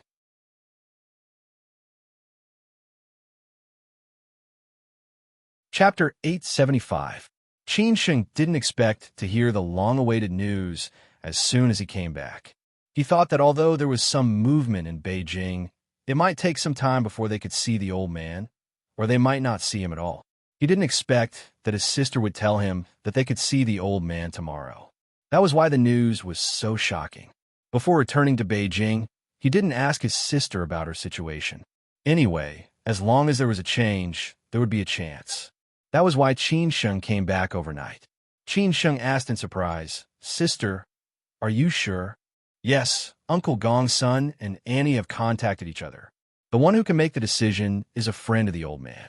We can see the old man tomorrow, but the time is very short, only 20 minutes at most. I guess it's someone's initiative. Qin Ran, who was wearing sportswear at home, guessed. She was not a white lotus who knew nothing. After all, she had been in Sijio City for so many years and was influenced by many things since she was a child. She could guess it as long as she paid attention. Qin Sheng squinted and frowned. Anyway, let's see the old man first. But the tacit understanding that has been peaceful for a long time is likely to be broken. It will happen sooner or later, Qin Ran said casually. Qin Ran was right. Now that the situation had come to this, it was impossible to be in a stalemate. Even if the Qin family was willing to continue to wait, some people above or below were not willing. After all, such a big piece of cake, who wouldn't drool over it? Qin Ran then said, So, we'd better be careful during this period. Try not to go out if possible. I'm afraid of another accident. Another accident? Hearing this, Qin Sheng was a little confused. He asked subconsciously, "Sister, is something wrong?" Qin Ran didn't want to say this, but in order to make Qin Sheng take it seriously, she hesitated for a while and said, "Last night, before we went back to Beijing, in Changbai Mountain." When Qin Ran finished talking about what happened in Changbai Mountain, Qin Sheng's eyes were a little gloomy. He didn't expect such a thing to happen last night. Thinking of his experience in Shitong ancient town last night, Qin Sheng's heart suddenly became a little heavy. It seemed that he had thought things too simple last night. It turned out that things were more complicated than he had imagined. In other words, the one who attacked him in Shitong ancient town last night was definitely not an enemy in Shanghai or Zhejiang, but someone else. It was the same group of people who were behind the scenes in Changbai Mountain. This was complicated. Qin Sheng didn't mention what happened in Shitong ancient town. He was afraid that he would put too much pressure on his sister and asked, "Sister," he said, "I didn't want you to worry about me. It's over. At least I'm safe in Beijing," Qin Ran said casually. Qin would too, Qin said. "A one will," she said. "You she can't. Who is?" Auntie and Yaya didn't come back. They still lived in number 1 Diutai in Embark. They would pick Annie up tomorrow and then go to the appointed place. Qin Sheng didn't rest. He thought for a while and finally went upstairs to Nangong's room. After thinking for a while, he knocked on the door. Nangong asked who it was and let Qin Sheng in. This time, Nangong also came back, more or less because she was worried about the safety of the Qin family. Nangong's room was very simple. It was more like a man's room than a woman's room. There were almost no excessive decorations in it. It was very simple. Everything was arranged very neatly, which was similar to Nangong's character. After seeing Qin Sheng come in, Nangong asked in a low voice, "What's the matter?" Out of respect for Nangong, Qin Sheng didn't go inside. He just stood at the door and asked, "Are you okay? It's just a small injury. Don't make a fuss." "I just didn't catch him," Nangong said casually. At the same time, she felt a little guilty. Qin Sheng said in a low voice, "He's just a small character. Even if we catch him, it will be useless. Don't work so hard in the future. At this time, the Qin family can't do without anyone, including you. You're not the Qin family's bodyguard, but the old man's adopted daughter. If something really happens to you, how can we explain to the old man? Don't be so pretentious." "I don't like it," Nangong snorted. As for what she was thinking in her heart, only she knew. Qin Sheng also knew that it was too polite to say these words to Nangong. He had no choice but to say, "I have nothing else to say. I just want to ask you, go to bed early." After walking out of the room, Qin Sheng let out a long sigh of relief. It seemed that it was still not suitable to talk about these things with Nangong. In the future, it would be better to leave such things to his sister. After all, there were more topics between women. Moreover, his sister and Nangong had been together for so many years. Maybe she knew him better. Mornings were always full of vitality and made people full of infinite hope. They were like 18-year-old young people full of longing for the future. After breakfast, Qin Sheng and Qin Ran set off. This time, they did not bring too many people with them. After all, there were many taboos. It was not easy for others to give them a chance, so they had to respect others. Therefore, Qin Sheng knew Gongsun and Changbaji, while Nangong stayed at home to guard. At number 1 Tai, after picking up the ant, they rushed to the agreed place, the entrance of a hotel next to Chaoyang Park. On the way there, Zhao Anji asked Qin Sheng about things in Shanghai. Qin Sheng also told her truthfully that it was nothing serious, just some trivial things. Qin Sheng wanted to ask about Changbai Mountain, but in the end he held back. What would he do even if he asked? However, about meeting the old man, it seemed that no one took the initiative to mention it. They did not want the atmosphere to be too depressing, nor did they want everyone to be stressed. If the old man was willing to ask about these things, they would talk about it when the time came. When they arrived at the entrance of the hotel, there were already 2 Hongqi H7 parked by the roadside. They could not see the license plates, but everyone knew that these 2 Hongqi H7 were definitely not ordinary cars. Nowadays, didn't most of the leaders sit in Hongqi H7? When they stopped the car, a man in a white shirt got out of the Hongqi H7. He looked less than 40 years old. He was serious and calm. He walked directly in front of them and asked in a low voice, "Which one of you is Ms. Zhao?" Zhao Anji said in a low voice, "I am." "Why didn't Lao He come?" "The leader is already waiting there." "I will take you there. If there are no other questions, we can go now," the man, who seemed to be of a high rank, said faintly. Zhao Anji did not want to waste time, so she said directly, "Then let's go." Everyone was ready to get in the car. However, when the man saw the Qin family's extravagance, he did not move. Instead, he said expressionlessly, "Ms. Zhao, there are too many of you. I'm afraid this is not possible."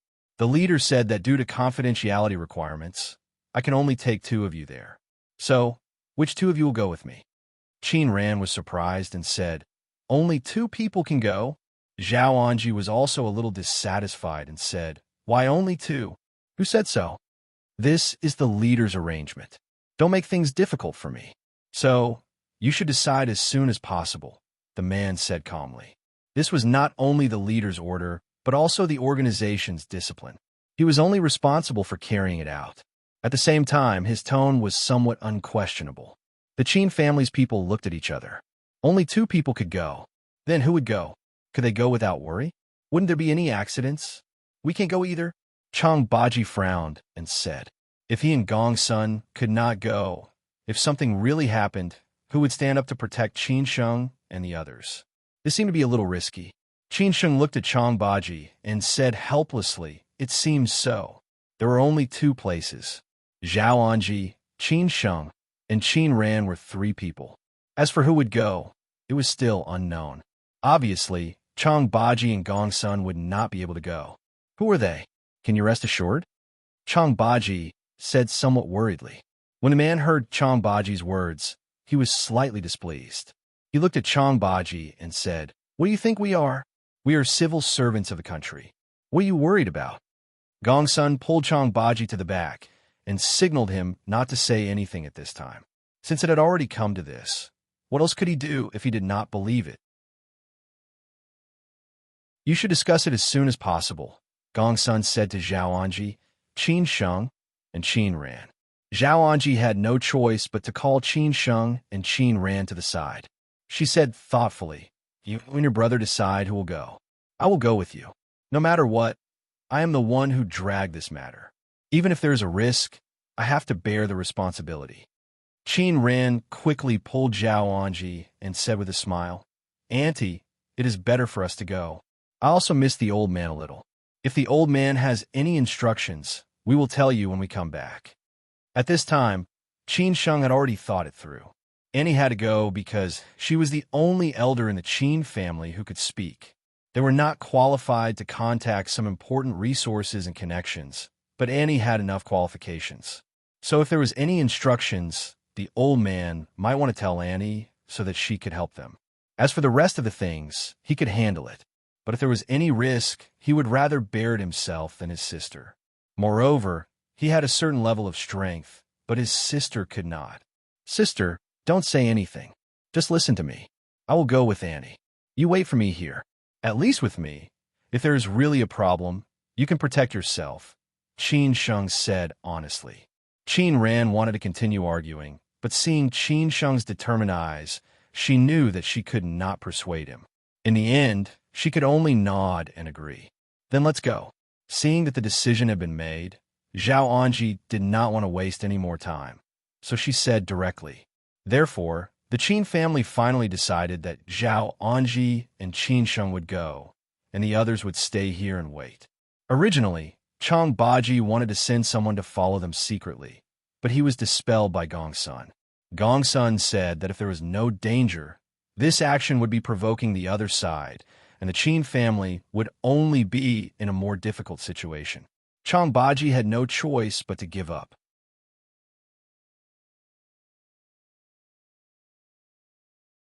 Chapter 876. Waiting for a long time, both Qin Sheng and Qin Ran did not know what connections the Annie had used to let them meet the old man, who had been out of contact for 2 months. Their connections must be very powerful. It was a pity that only 2 people could meet the old man now. The Annie had to go. Only one of them could go. In the end, Qin Ran gave up this opportunity and gave it to Qin Sheng, because Qin Sheng was the future pillar of the Qin family. The old man might have more things to tell Qin Sheng. Chang Baji was worried, but he could do nothing. He could only sigh and say, "Are we really going to wait like this?" Qin Ran shook her head and smiled bitterly. "What else can we do?" Uncle Gongsun also said that if there is no danger, once we are found following them like this, the consequences will be unimaginable. Gongsun said silently, "This is Beijing. I don't think it will be so dangerous. Let's wait." Everyone was silent. Given the current situation of the Qin family, they could only do this.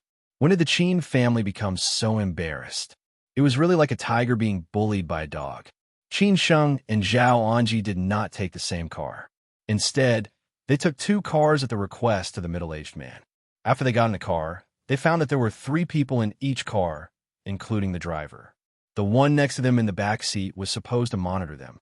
After the 2 cars started, the man in the passenger seat took out a black blindfold at the same time and said to Qin Sheng and Zhao Anji, "I'm sorry, this is the rule. I hope you can understand." Zhao Anji, who was in the car in front, looked at the middle-aged man with a displeased look. The middle-aged man said in a neither servile nor overbearing manner, "Ms. Zhao, this is our job. I hope you can support us and don't make things difficult for us." Zhao Anji hesitated for a moment and finally nodded in agreement. In the car behind, Qin Sheng just glanced at the man and took the initiative to close his eyes, letting the man next to him put on the blindfold for him. After repeatedly confirming that there was no mistake, the man was relieved. Qin Sheng did not resist at all, because he knew that the level of the people who could touch the Qin family might be really high. It was not easy for them to meet the old man today. If they did not do this, obviously these people would not let them meet the old man. So why bother? Once the blindfold was put on, everything was pitch black. The driver seemed to be familiar with the road. There was no sound in the car, and no one spoke. Even if they took the initiative to ask something, there was still no response. The only thing they could feel was the change in their surroundings. From the bustling city, they gradually drove to the suburbs where only a few car sounds could be heard. In the end, it was completely silent. Originally, Qin Sheng wanted to use his 5 senses and memory to sort out the route. However, he gave up in the end. Firstly, the driver was obviously very professional and should have received strict training. Qin Sheng had long been dizzy from all the detours. Moreover, many of the roads were not in the north or south direction, which made Qin Sheng feel helpless. Secondly, Qin Sheng felt that even if he knew where the old man was, what could he do? Could it be that he could bring people to rescue the old man? He was definitely courting death. Even if he dared to go, would the old man dare to come out? Because there was only one thing to say. In front of the state, all the so-called rich and powerful families and big shots were not worth mentioning at all. They were like mantises trying to stop a chariot. Therefore, in the end, Qin Sheng might as well just close his eyes and rest. He might as well think about what he should talk about when he met the old man. 2 hours later, they finally arrived at the destination of this trip. Qin Sheng did not know how far it was from the city, but he knew that a long time had passed. He originally wanted to take off the blindfold, but he did not expect to be rejected directly. He was told to continue wearing the blindfold. Qin Sheng had no choice but to cooperate. It was the same for Zhao Anji. After Qin Sheng and Zhao Anji got out of the car, they were supported by the staff next to them and continued to walk forward. They did not know where they were or what the environment was like. They just followed these people and walked forward. Another 10 minutes passed, and they were brought into a room. At this time, the staff took off their blindfolds. There were no outsiders in the room. Other than the staff just now, there were only Qin Sheng and Zhao Anji. The lights in the room were not bright. Perhaps it was to take care of them. After all, it was difficult for most ordinary people to quickly adapt to a new environment without being exposed to light for a long time. Not long after, when Qin Sheng and Zhao Anji recovered, the two of them looked at each other and seemed to be unsure. At the same time, they were communicating with their eyes. Could they see the old man today? At this time, the middle-aged man said politely, "You wait here now. He will be here in a while." After saying these words, these people turned and left directly. After hearing the sound of the door closing, Qin Sheng and Zhao Anji felt a little relieved. However, they did not speak. Qin Sheng quietly looked around the room. Simple, extremely simple. The room was not big. It was surrounded by white walls. Other than the 4 cameras, there were no decorations, not even windows. In the end, there was only a table and a few chairs. Judging from the intensity of the light when they opened the door just now, there should be a suite outside. Otherwise, why could they not hear or feel the environment outside? Let's wait, Zhao Anji said casually and waited quietly. Qin Sheng smiled bitterly. This was the only way. After a few more minutes, the room door opened again. Zhao Anji and Qin Sheng subconsciously got up. As soon as they turned around, they saw Qin Chang'an, who had disappeared for 2 months. Only he came in, and there was no one else. After 2 months, Qin Chang'an was like a different person. Qin Sheng and Zhao Anji were directly stunned. After a long time, they came to their senses. Was this the once glorious Master Qin? Was this Qin Chang'an, the red-top businessman known as the best in Sijio City? Was this the leader of the Chong and group, known as the domestic capital tycoon? Over the past 2 months, Qin Chang'an seemed to have lost a lot of weight. Even his hair had turned completely white. He looked extremely weary and tired. Even his eyes had lost their former vigor, not to mention the powerful aura that he once had. Was this the current Qin Chang'an? If those outsiders saw him, who wouldn't sigh with emotion? No one knew what Qin Chang'an had gone through in the past 2 months. Even if someone asked Qin Chang'an now, perhaps Qin Chang'an would not tell anyone. However, anyone could guess what happened. Perhaps there was no physical pain, but the mental torture was the scariest. After seeing Zhao Anji and Qin Sheng, Qin Chang'an was not surprised. Instead, he was a little relieved. After all, they were all his relatives. After not seeing them for 2 months, he still somewhat missed them. Qin Chang'an was dressed very simply, in a white shirt and black trousers. He walked over slowly with a smile on his face. The staff outside had already closed the door. It seemed that they did not want to disturb this family reunion. However, there were 4 cameras around them, staring at the movement inside at all times.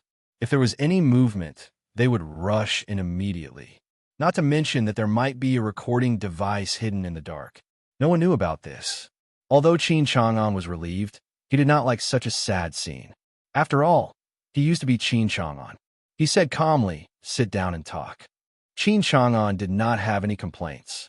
He calmly accepted such a result, but he would never be arrested without putting up a fight because he was Qin Chang'an. It was just that Qin Chang'an did not want to be sad, but Qin Sheng just wanted to make him sad. Qin Chang'an did not expect the old man to change so much, especially the white hair on his head, which was even more shocking. One could imagine how much pressure the old man was carrying on his back. Who could share the burden for him? In the past, when people said that one's hair turned white overnight, Qin Sheng more or less did not believe it. But now, he gradually believed it because there had been too many examples. The example this time was even more direct. Qin Sheng more or less felt guilty.